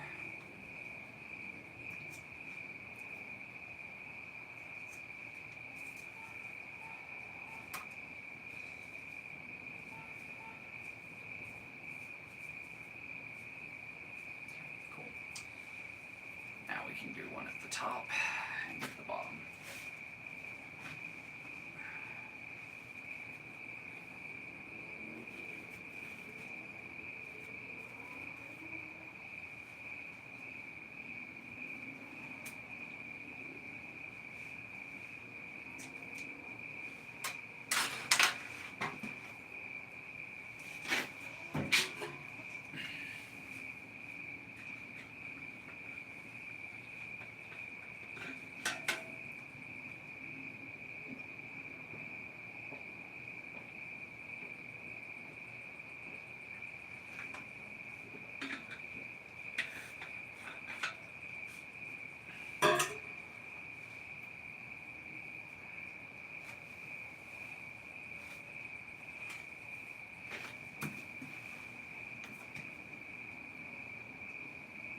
Start with the one at the bottom.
That sounds like fun.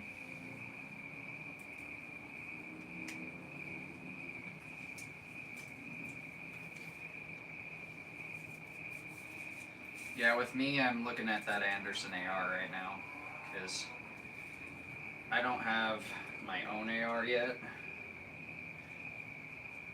There are 2 ARs in my house, but they're not mine. I want to get one for me.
Nice. Yeah, if I had more money, I'd be getting a lot more firearms, but that's just not how it is at the moment.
at the top.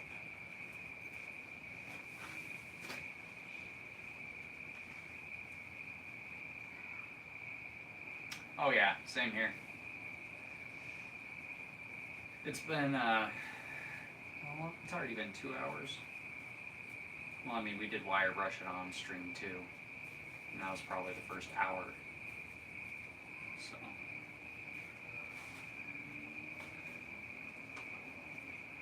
That ain't too bad then.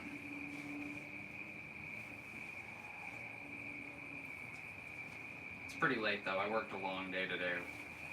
And then came home. Well, went shopping with the wife at Wally World, Walmart. Get some stuff for fishing on Sunday.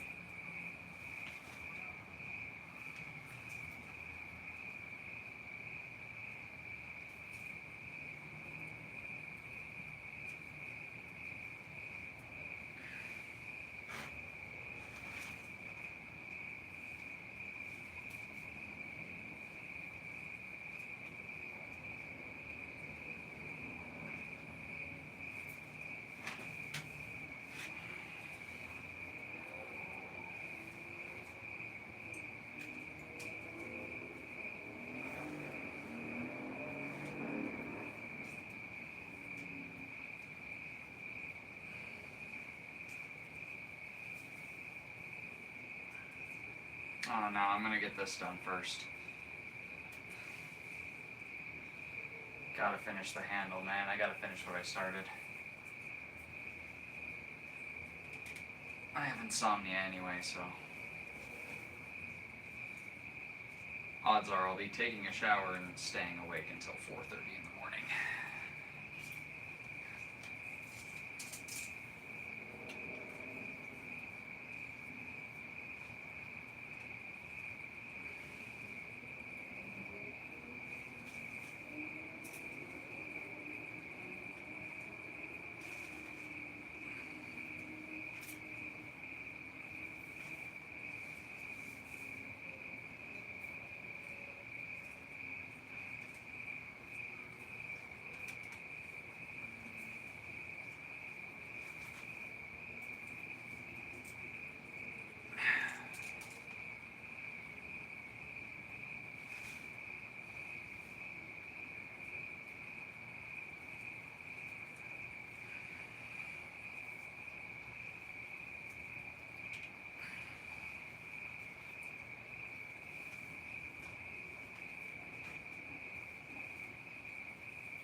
Oh, cool.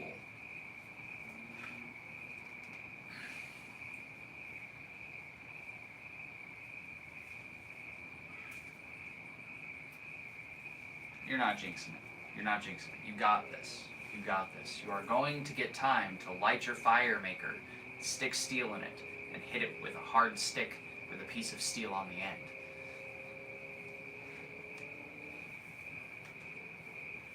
I believe.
That's sad. That makes me sad. First time in months. Months? It's like not having sex for months. That sucks. You must have like forged blue balls from hell, brother.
Life happens. Yo.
Now we're going to take some gutted orange polycord and we're going to do a covering wrap over this.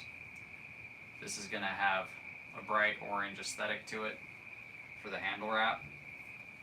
And we're going to take some of that black paint. We're going to strategically spatter some black on it, so black and orange like Halloween colors. Not on the metal, just on the handle.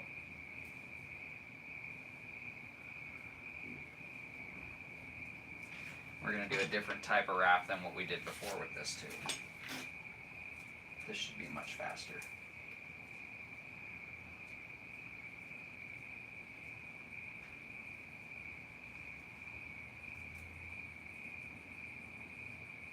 I'm actually going to give myself a longer lead than that, because I'm going to do this tight, tight, tight.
And see, the cool thing about this type of handle wrap is once I'm done wrapping it, before I make it official and tie the knot, so to speak, I can feel it and see if I like it, see if I don't like it, and if I don't like it, I can always just take it off and redo it.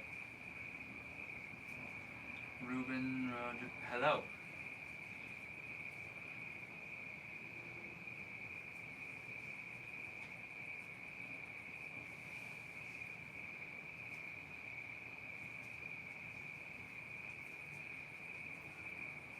Yeah, life happens, man. That is a very, very true statement. Life happens.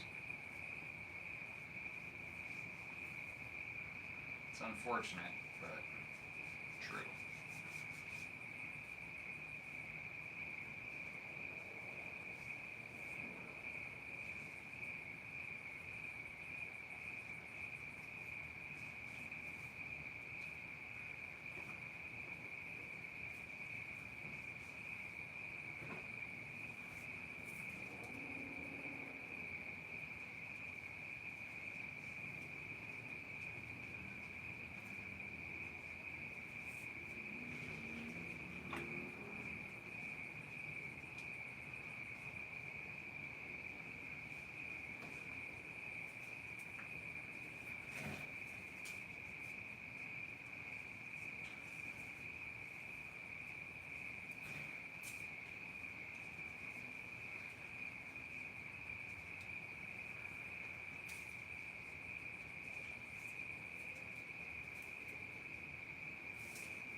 Am I hiding the baloney?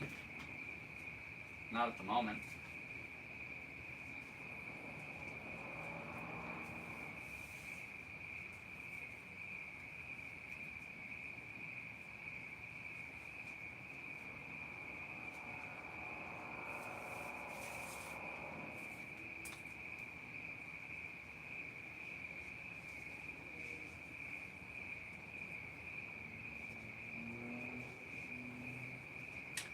Not currently.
How about that, motherfucker? You can get the fuck off my stream now. Pussy ass little bitch.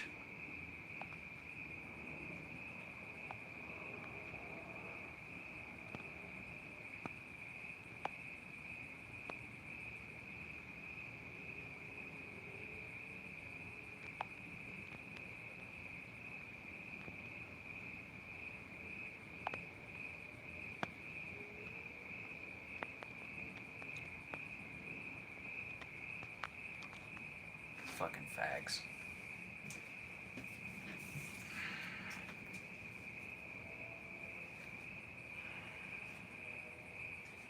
I don't know what it is with dumbasses like that think they can come into random people's streams and just start being fuckheads without getting blocked.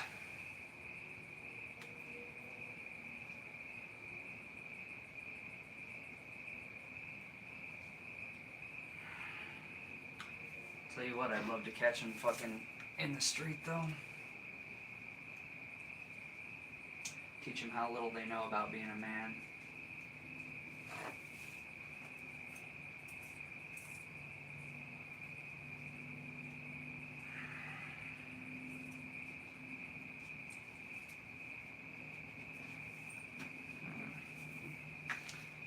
Take this shit off right here.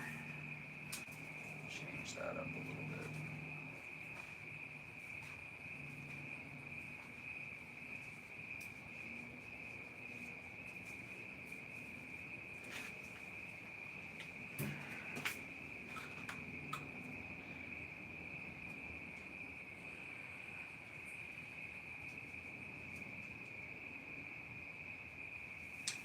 Yeah.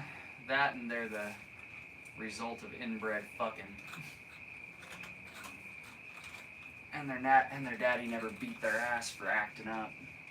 So it's left to people like us to do.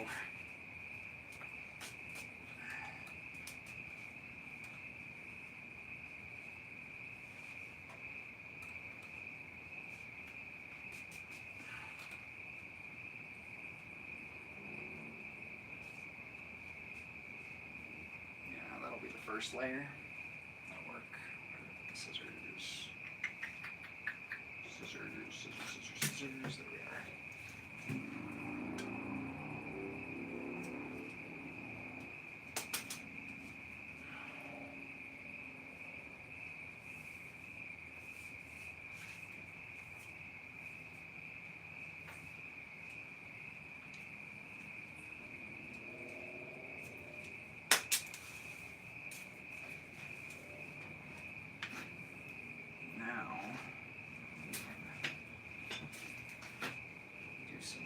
Wrapping on some spots.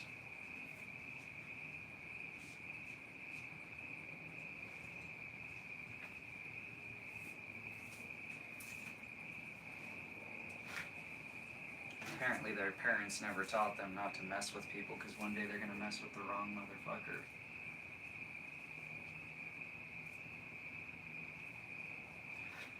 That's okay. They're not worth my time.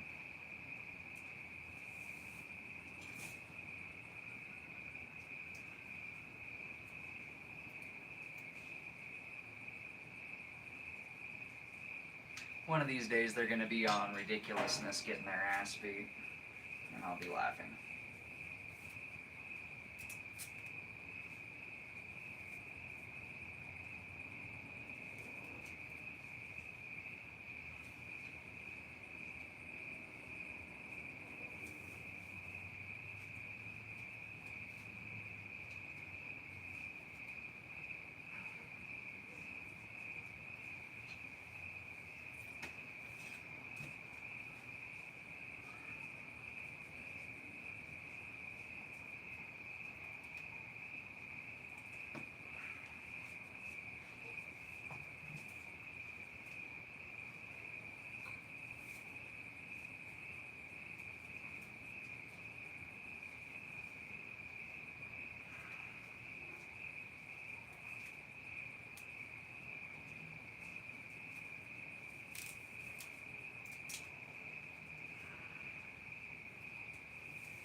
pretty funny. Donut Operator's got some funny shit, man. I love his streams.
Hello, Dora the Destroyer.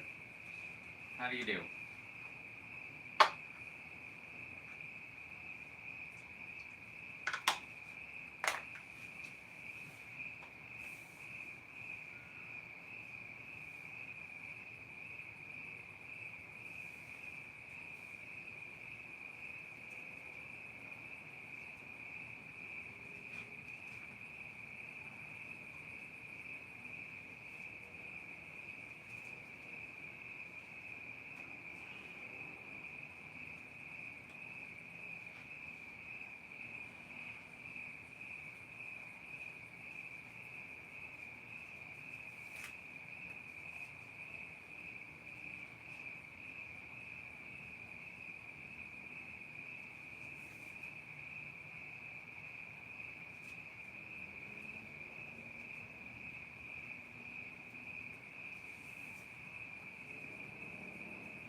You should try and find out what it would take to get on Pepperbot. I think there are a lot of people on there who like this stuff. Look very nice. Married.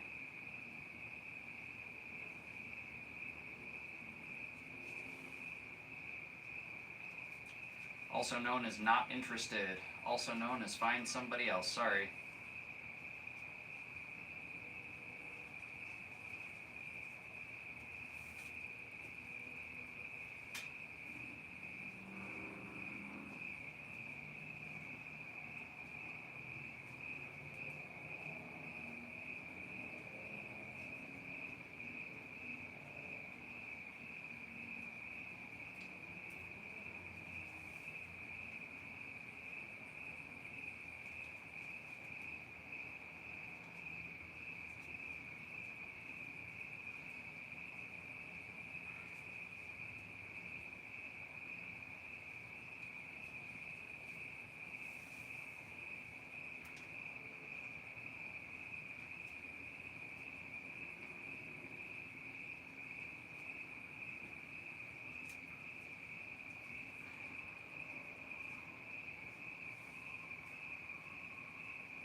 Maybe I'm going about this the wrong way.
Somebody's doing a burnout.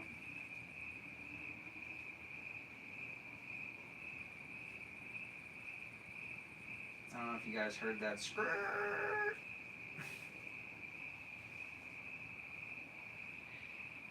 Caden! Caden! My dude. What's up?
What's up, brother? It's been a while. Yes, it has. Let them. They're having fun. What? Let them who? Let them who have fun what? I'm confused. What do you mean, bro?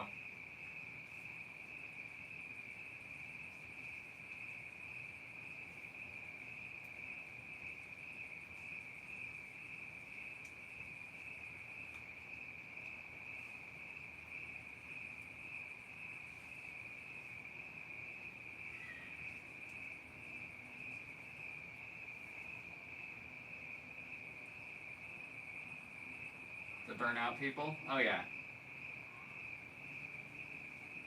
I just didn't know if you guys could hear that. Him going, skirt.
Barely.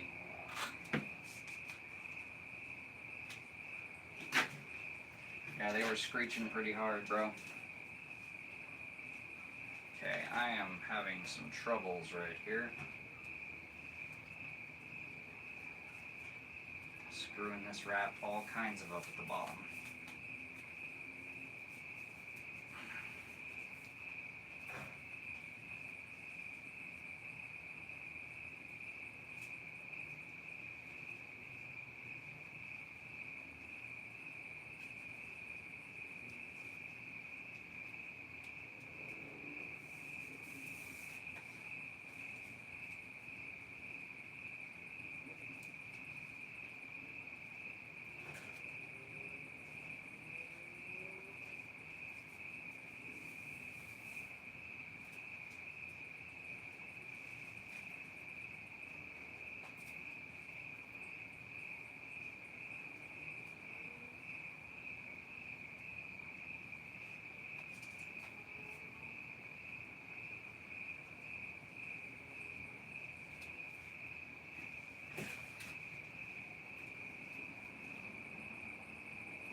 Yeah, I get that. I just made an odd angle for myself that's going to be a trick to get past. Because I'm going for round ends without covering up this little ghoul space. And it's not exactly being cooperative.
I think I know what I need to do, but it's going to suck.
here for now.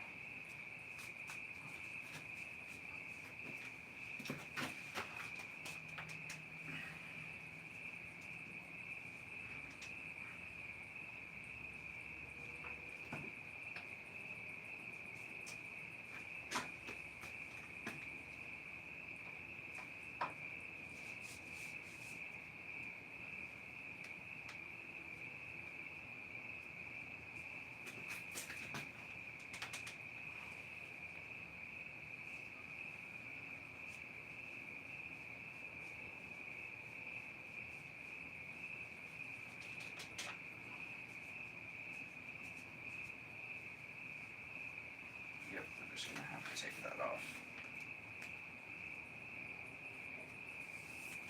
That sucks.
Where's that at? I'm not familiar with the city.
middle of Nevada. Got it.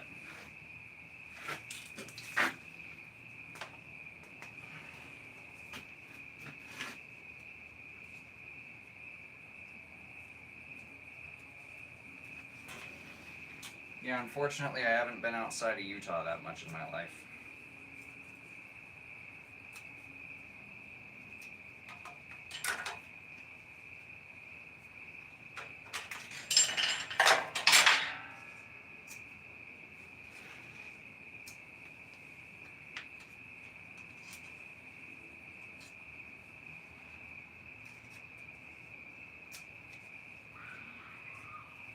Yeah, that'll work better. When I did the initial underlying wrap, it was just too close to this guy's face, so it wasn't gonna show up. So I had to make a correction.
Need to take just a little more out.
parking lots. It was only supposed to be 2 days. And it ended up being how long?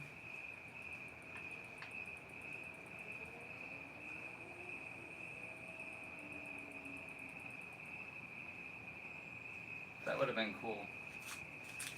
Would have been cool to have you come down, man.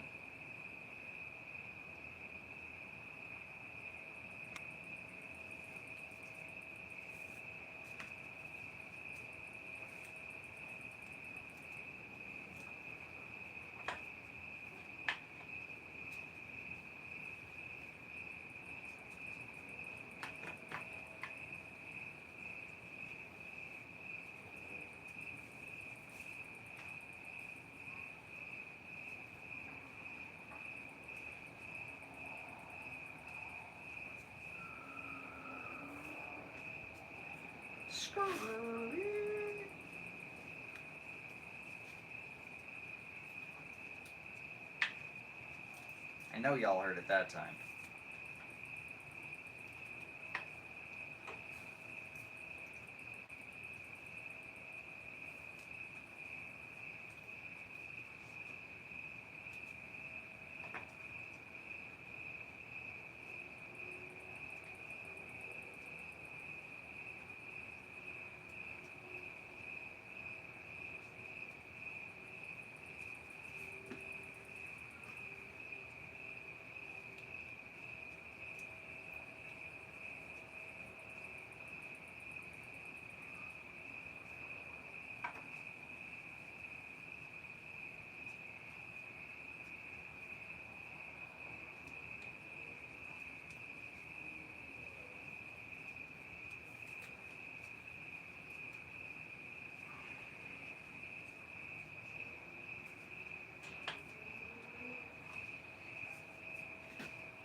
Hedge!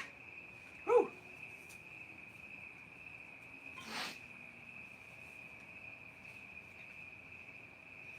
The whole week, Jesus. Sorry to hear that, man. That shit sucks. I hate when that happens. When a short job, or what's supposed to be a short job, turns into a job that never ends.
non-cooperating son of a bitch.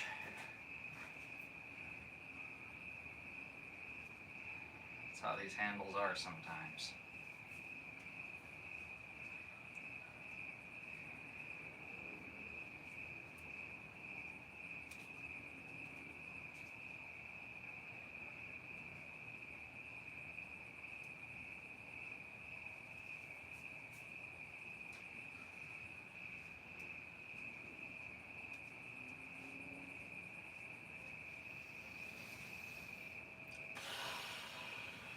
Okay, we're just gonna fucking do it this way.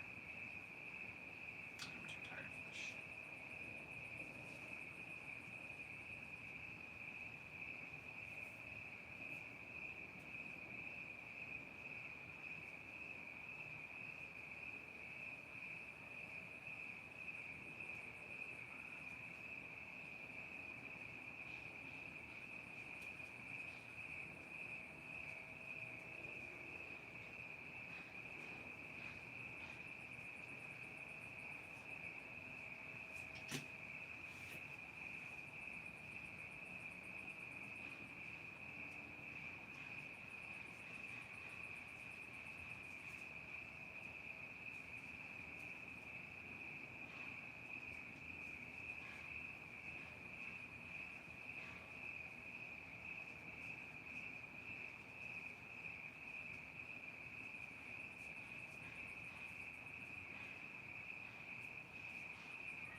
Yeah, I'm not actually. It's not even twine. This is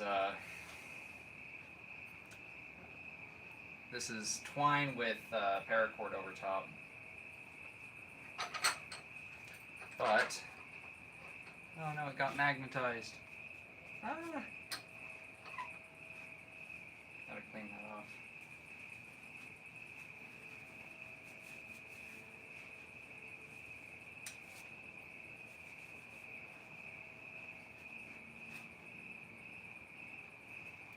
There we go. Wipe off any excess paint.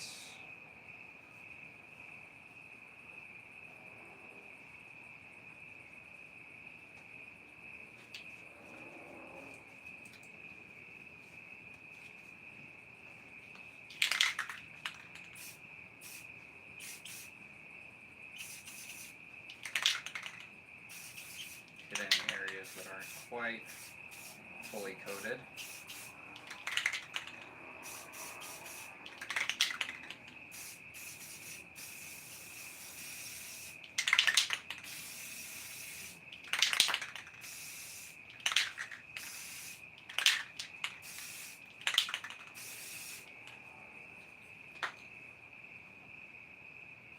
Now what's going to be cool is once that all dries and we use this, or whoever buys it uses it, over time this black paint will wear down and reveal the orange underneath it.